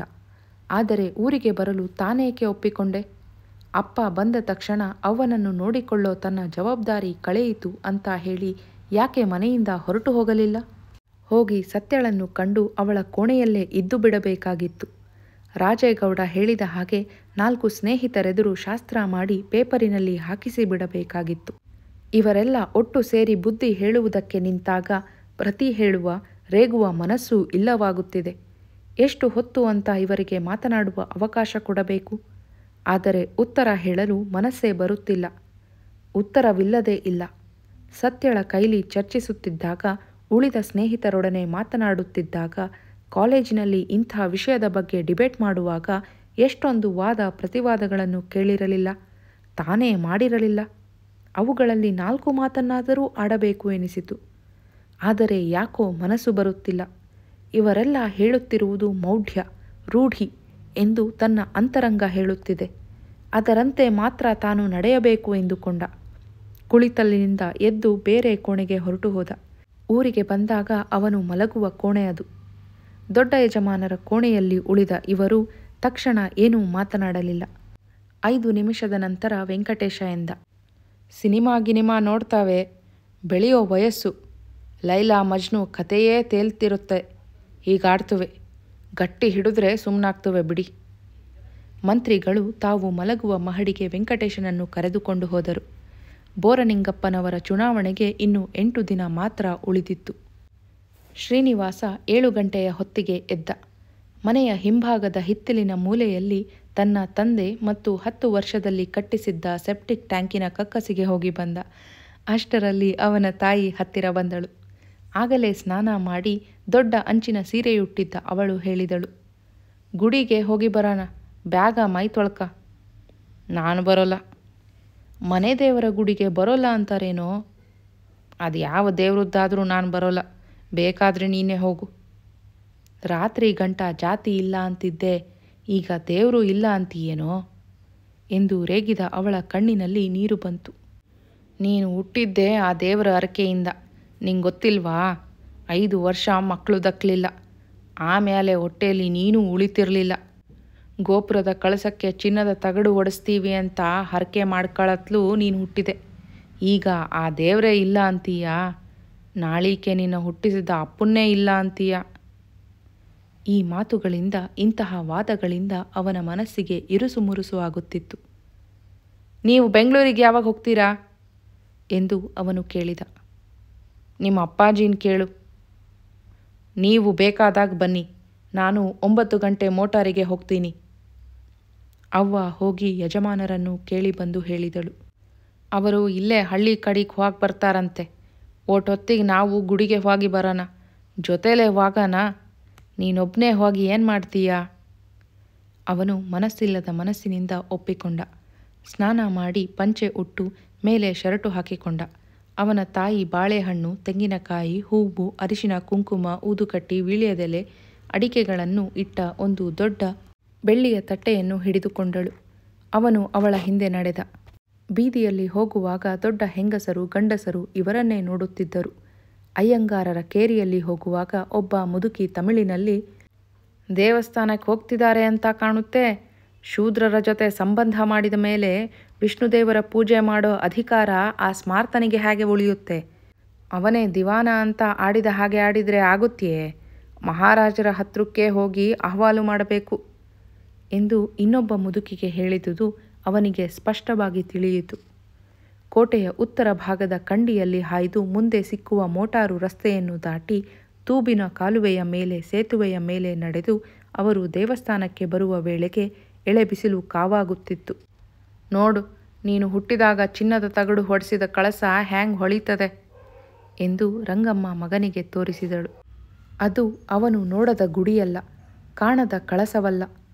ಅದರ ಮೇಲೆ ಹೊಳೆಯುವ ಚಿನ್ನದ ತಗಡು ತಾನು ಹುಟ್ಟಿದ್ದಕ್ಕೆ ಹೊಡೆಸಿದುದೆಂಬುದನ್ನು ಅವನು ಮಾತ್ರವಲ್ಲ, ಸುತ್ತ 10 ಹಳ್ಳಿಗಳವರು ಬಲ್ಲರು. ಆದರೂ ಕುತೂಹಲದಿಂದ ನೋಡಿದ. ಅದು ಬೆಳಗಿನ ಬಿಸಿಲಿನಲ್ಲಿ ಥಳಥಳನೆ ಹೊಳೆಯುತ್ತಿತ್ತು. ದುಡ್ಡಿದೆ ಅಂತ ಪಟೇಲರ ಮನೆಯವರು ಮಾಡಿಸಿದ ಜಂಬದ ಗುರುತಲ್ಲವೇ ಇದು ಎನಿಸಿತು. ಹಿಂದೊಮ್ಮೆ ಈ ವಿಷಯ ಬಂದಾಗ ಸತ್ಯ ಹೇಳಿದ ಮಾತು ಇದು ಎಂಬ ನೆನಪಾಯಿತು. ದೇವರಿಗೆ ಭಕ್ತಿ ಮುಖ್ಯ. ಚಿನ್ನದ ತಗಡು ಹೊಡೆಸುವ ಶಕ್ತಿ ಇಲ್ಲದವರು ಹರಕೆ ಮಾಡಿಕೊಳ್ಳಲೇಬೇಡವೇ ಎನಿಸಿತು. ಅಲ್ಲದೆ ಇಂತಹ ಹರಕೆಗೂ ತಾನು ಹುಟ್ಟಿದ್ದಕ್ಕೂ ಏನು ಸಂಬಂಧ ಎಂಬ ಅನುಮಾನವೂ ಹುಟ್ಟಿತು. ಗುಡಿಯ ಹೆಬ್ಬಾಗಿಲನ್ನು ದಾಟಿದ ಮೇಲೆ ತಾಯಿ ಮಗನನ್ನು ಕರೆದುಕೊಂಡು ಬಲಭಾಗದಿಂದ ಒಂದು ಸುತ್ತು ಹೊರಟಳು. ಗುಡಿಯ ಹಿಂಭಾಗದ, ಎಂದರೆ ಗರ್ಭಗುಡಿಯ ಬೆನ್ನುಗೋಡೆ ವಾಲಿತ್ತು. ಅದಕ್ಕೆ ದೊಡ್ಡ ದೊಡ್ಡ ಕಲ್ಲು ಚಪ್ಪಡಿಗಳನ್ನು ಒದೆಕೊಟ್ಟಿದ್ದಾರೆ. ಒದೆಕಲ್ಲು ಎಷ್ಟು ದಿನ ಬಂದೀತು? ಇಡೀ ಕಲ್ಲುಗೋಡೆಯನ್ನು ಮತ್ತೆ ಕಟ್ಟಿಸಬೇಕು. ಈ ಕಾಲದಲ್ಲಿ ಅಂಥ ಕೆಲಸಗಾರರು ಯಾರಿದ್ದಾರು? ಬೆಂಗಳೂರಿನಿಂದ ಸರ್ಕಾರಿ ಇಂಜಿನಿಯರನ್ನೇ ಕರೆಸಬೇಕು. ಇವನು ಮನೆತನಸ್ಥ ಹುಡುಗಿನ ಮಾಡ್ಕೊಂಡು ಹೊಟ್ಟೆಯಲ್ಲಿ ಗಂಡು ಮಗು ಆದರೆ ಸಾಕು ಎಂದು ಅವಳು ತನ್ನ ನಿಶ್ಚಯವನ್ನು ಮತ್ತೆ ಗಟ್ಟಿ ಮಾಡಿಕೊಂಡು ಮುಂದೆ ನಡೆದಳು. ಪೂಜೆಗೆ ವೆಂಕಟೇಶ ಬಂದಿರುತ್ತಾನೆಂದು ಶ್ರೀನಿವಾಸ ನಿರೀಕ್ಷಿಸಿದ್ದ. ಆದರೆ ಒಳಗೆ ಹೋದಾಗ ಕಾಣಿಸಿತು, ವೆಂಕಟೇಶನ ತಂದೆ ವೆಂಕಟರಮಣಯ್ಯನವರು ಮಂತ್ರ ಹೇಳಿಕೊಂಡು ವಿಗ್ರಹದ ಪಾದಕ್ಕೆ ಒಂದಾದ ಮೇಲೆ ಒಂದರಂತೆ ಹೂವು ಹಾಕುತ್ತಿದ್ದರು. ಇವರು ಒಳಗೆ ಬಂದದ್ದನ್ನು ಅವರು ಗಮನಿಸಿರಲಿಲ್ಲ. ಗರ್ಭಗುಡಿಯ ಹೊರಬಾಗಿಲಿನ ತನಕ ಹೋಗಿ ಇಬ್ಬರು ನಿಂತರು. ಅದೇನು 1,000 ಹೆಸರು ಹೇಳಿದರೋ ಏನೋ, ಶ್ರೀನಿವಾಸನಿಗೆ ತಿಳಿಯಲಿಲ್ಲ. ಒಟ್ಟಿನಲ್ಲಿ ಪೂಜೆ 1/4 ಗಂಟೆ ನಡೆಯಿತು. ತಾವು ತಂದಿದ್ದ ಬಾಳೆಹಣ್ಣಿನ ತೊಟ್ಟು ಮುರಿದು ಅವರು ಮಂಗಳಾರತಿಗೆ ಹಚ್ಚಬೇಕು. ಅಷ್ಟರಲ್ಲಿ ರಂಗಮ್ಮ, ನಮ್ಮ ಹಣ್ಣು ಕಾಯಿನೂ ಮಾಡಿ ಎಂದಳು. ಅವರು ಹಿಂತಿರುಗಿ ನೋಡಿದರು. ಶ್ರೀನಿವಾಸನಿಗೆ ಸ್ಪಷ್ಟವಾಗಿ ಕಾಣಿಸಿತು. ಈಗ 2 ತಿಂಗಳಿನ ಹಿಂದೆ ತಾನು ನೋಡಿದ್ದಕ್ಕೂ ಈಗೂ ಅವರು ಇಳಿದು ಹೋಗಿದ್ದಾರೆ. ಒಂದು ಕಸೆಪಂಚೆ ಉಟ್ಟು ಎದೆ ಕಾಣುವಂತೆ ಚೌಕ ಹೊದೆದಿದ್ದ ಅವರ ಮೈಯ ಮೂಳೆಗಳು ಕಾಣುತ್ತಿವೆ. ರಂಗಮ್ಮ ಹೊಸಲಿನ ಮೇಲೆ ಇಟ್ಟಿದ್ದ ಹಣ್ಣು, ಕಾಯಿ, ಹೂವು, ಗಂಧದ ಕಡ್ಡಿಗಳನ್ನು ತೆಗೆದುಕೊಂಡರು. ಬಾಳೆಹಣ್ಣಿನ ತೊಟ್ಟು ಮುರಿದು ಕಾಯಿ ಒಡೆದರು. ಹೂವನ್ನು ದೇವರ ಪಾದಕ್ಕೆ ಒಪ್ಪಿಸಿದರು. ತಮ್ಮ ಮನೆತನದ ಗುರುಗಳಾದ ಇವರು ಹೀಗೆ ಸೆಣೆತು ಹೋಗುತ್ತಿರುವುದು ಶ್ರೀನಿವಾಸನ ಮನಸ್ಸನ್ನು ಕೊರೆಯಲು ಶುರುವಾಯಿತು. ಇವರ ರೂಢಿ ಎಷ್ಟು ಗಟ್ಟಿಯಾಗಿದೆ ಎನಿಸಿತು. ಆದರೆ ಇವರ ಹೊಟ್ಟೆಯಲ್ಲೇ ಹುಟ್ಟಿದ ಸತ್ಯಳ ವಿಚಾರಶಕ್ತಿ ಎಷ್ಟು ಹೆಚ್ಚಿನದು ಎಂಬ ಆಲೋಚನೆ ಬಂತು. ಅಷ್ಟರಲ್ಲಿ ಅವರು ದೊಡ್ಡ ಬತ್ತಿಯ ಮಂಗಳಾರತಿ ಹಲಗೆಯನ್ನು ಹೊತ್ತಿಸಿ ಎಡಗೈಲಿ ಗಂಟೆ ಬಾರಿಸಲು ಪ್ರಾರಂಭಿಸಿದರು. ಬಲಗೈಯ ಮಂಗಳಾರತಿ ನಿಧಾನವಾಗಿ ವಿಗ್ರಹದ ಮೇಲ್ಭಾಗಕ್ಕೆ ಏರಿತು. ದೇವರ ಎತ್ತರವಾದ ನಿಲುವು, ಎದ್ದು ಕಾಣುವ ಜರಿಯ ಪಂಚೆ, ಹೊಳೆಯುವ ಭುಜಕೀರ್ತಿ, ಎದೆಯ ಮೇಲೆ ಇಳಿಬಿದ್ದಿರುವ 3 ಹಾರಗಳು, ಕಪ್ಪು ಮುಖದ ಕಣ್ಣುಗಳನ್ನು ಥಳಥಳನೆ ಮುಚ್ಚಿರುವ ಬೆಳ್ಳಿಯ ಕಟ್ಟುಗಳು, ಹಣೆಯ ಮೇಲೆ ಹೊಳೆಯುವ ನಾಮ, ಕೋರೈಸುವಂತಹ ಕೆಂಪು, ಬಿಳುಪು, ನೀಲಿ, ಹಸುರು, ಹಳದಿ ಮಣಿಗಳ ಕಿರೀಟ. ಮುಖದ ಹತ್ತಿರ ಬಂದ ಮಂಗಳಾರತಿ ಹಾಗೆಯೇ ನಿಂತಿತು. ಗಂಟೆ ಮಾತ್ರ ಒಂದೇ ಲಯದಲ್ಲಿ ನಿಂತಂತೆ ನುಡಿಯುತ್ತಿತ್ತು. ಶ್ರೀನಿವಾಸ ದೇವರ ಮುಖ ಕಣ್ಣು ಕಟ್ಟುಗಳನ್ನೇ ನೋಡುತ್ತಿದ್ದ. ನಿಂತ ಮಂಗಳಾರತಿ ನಿಂತಲ್ಲಿಯೇ ಇತ್ತು.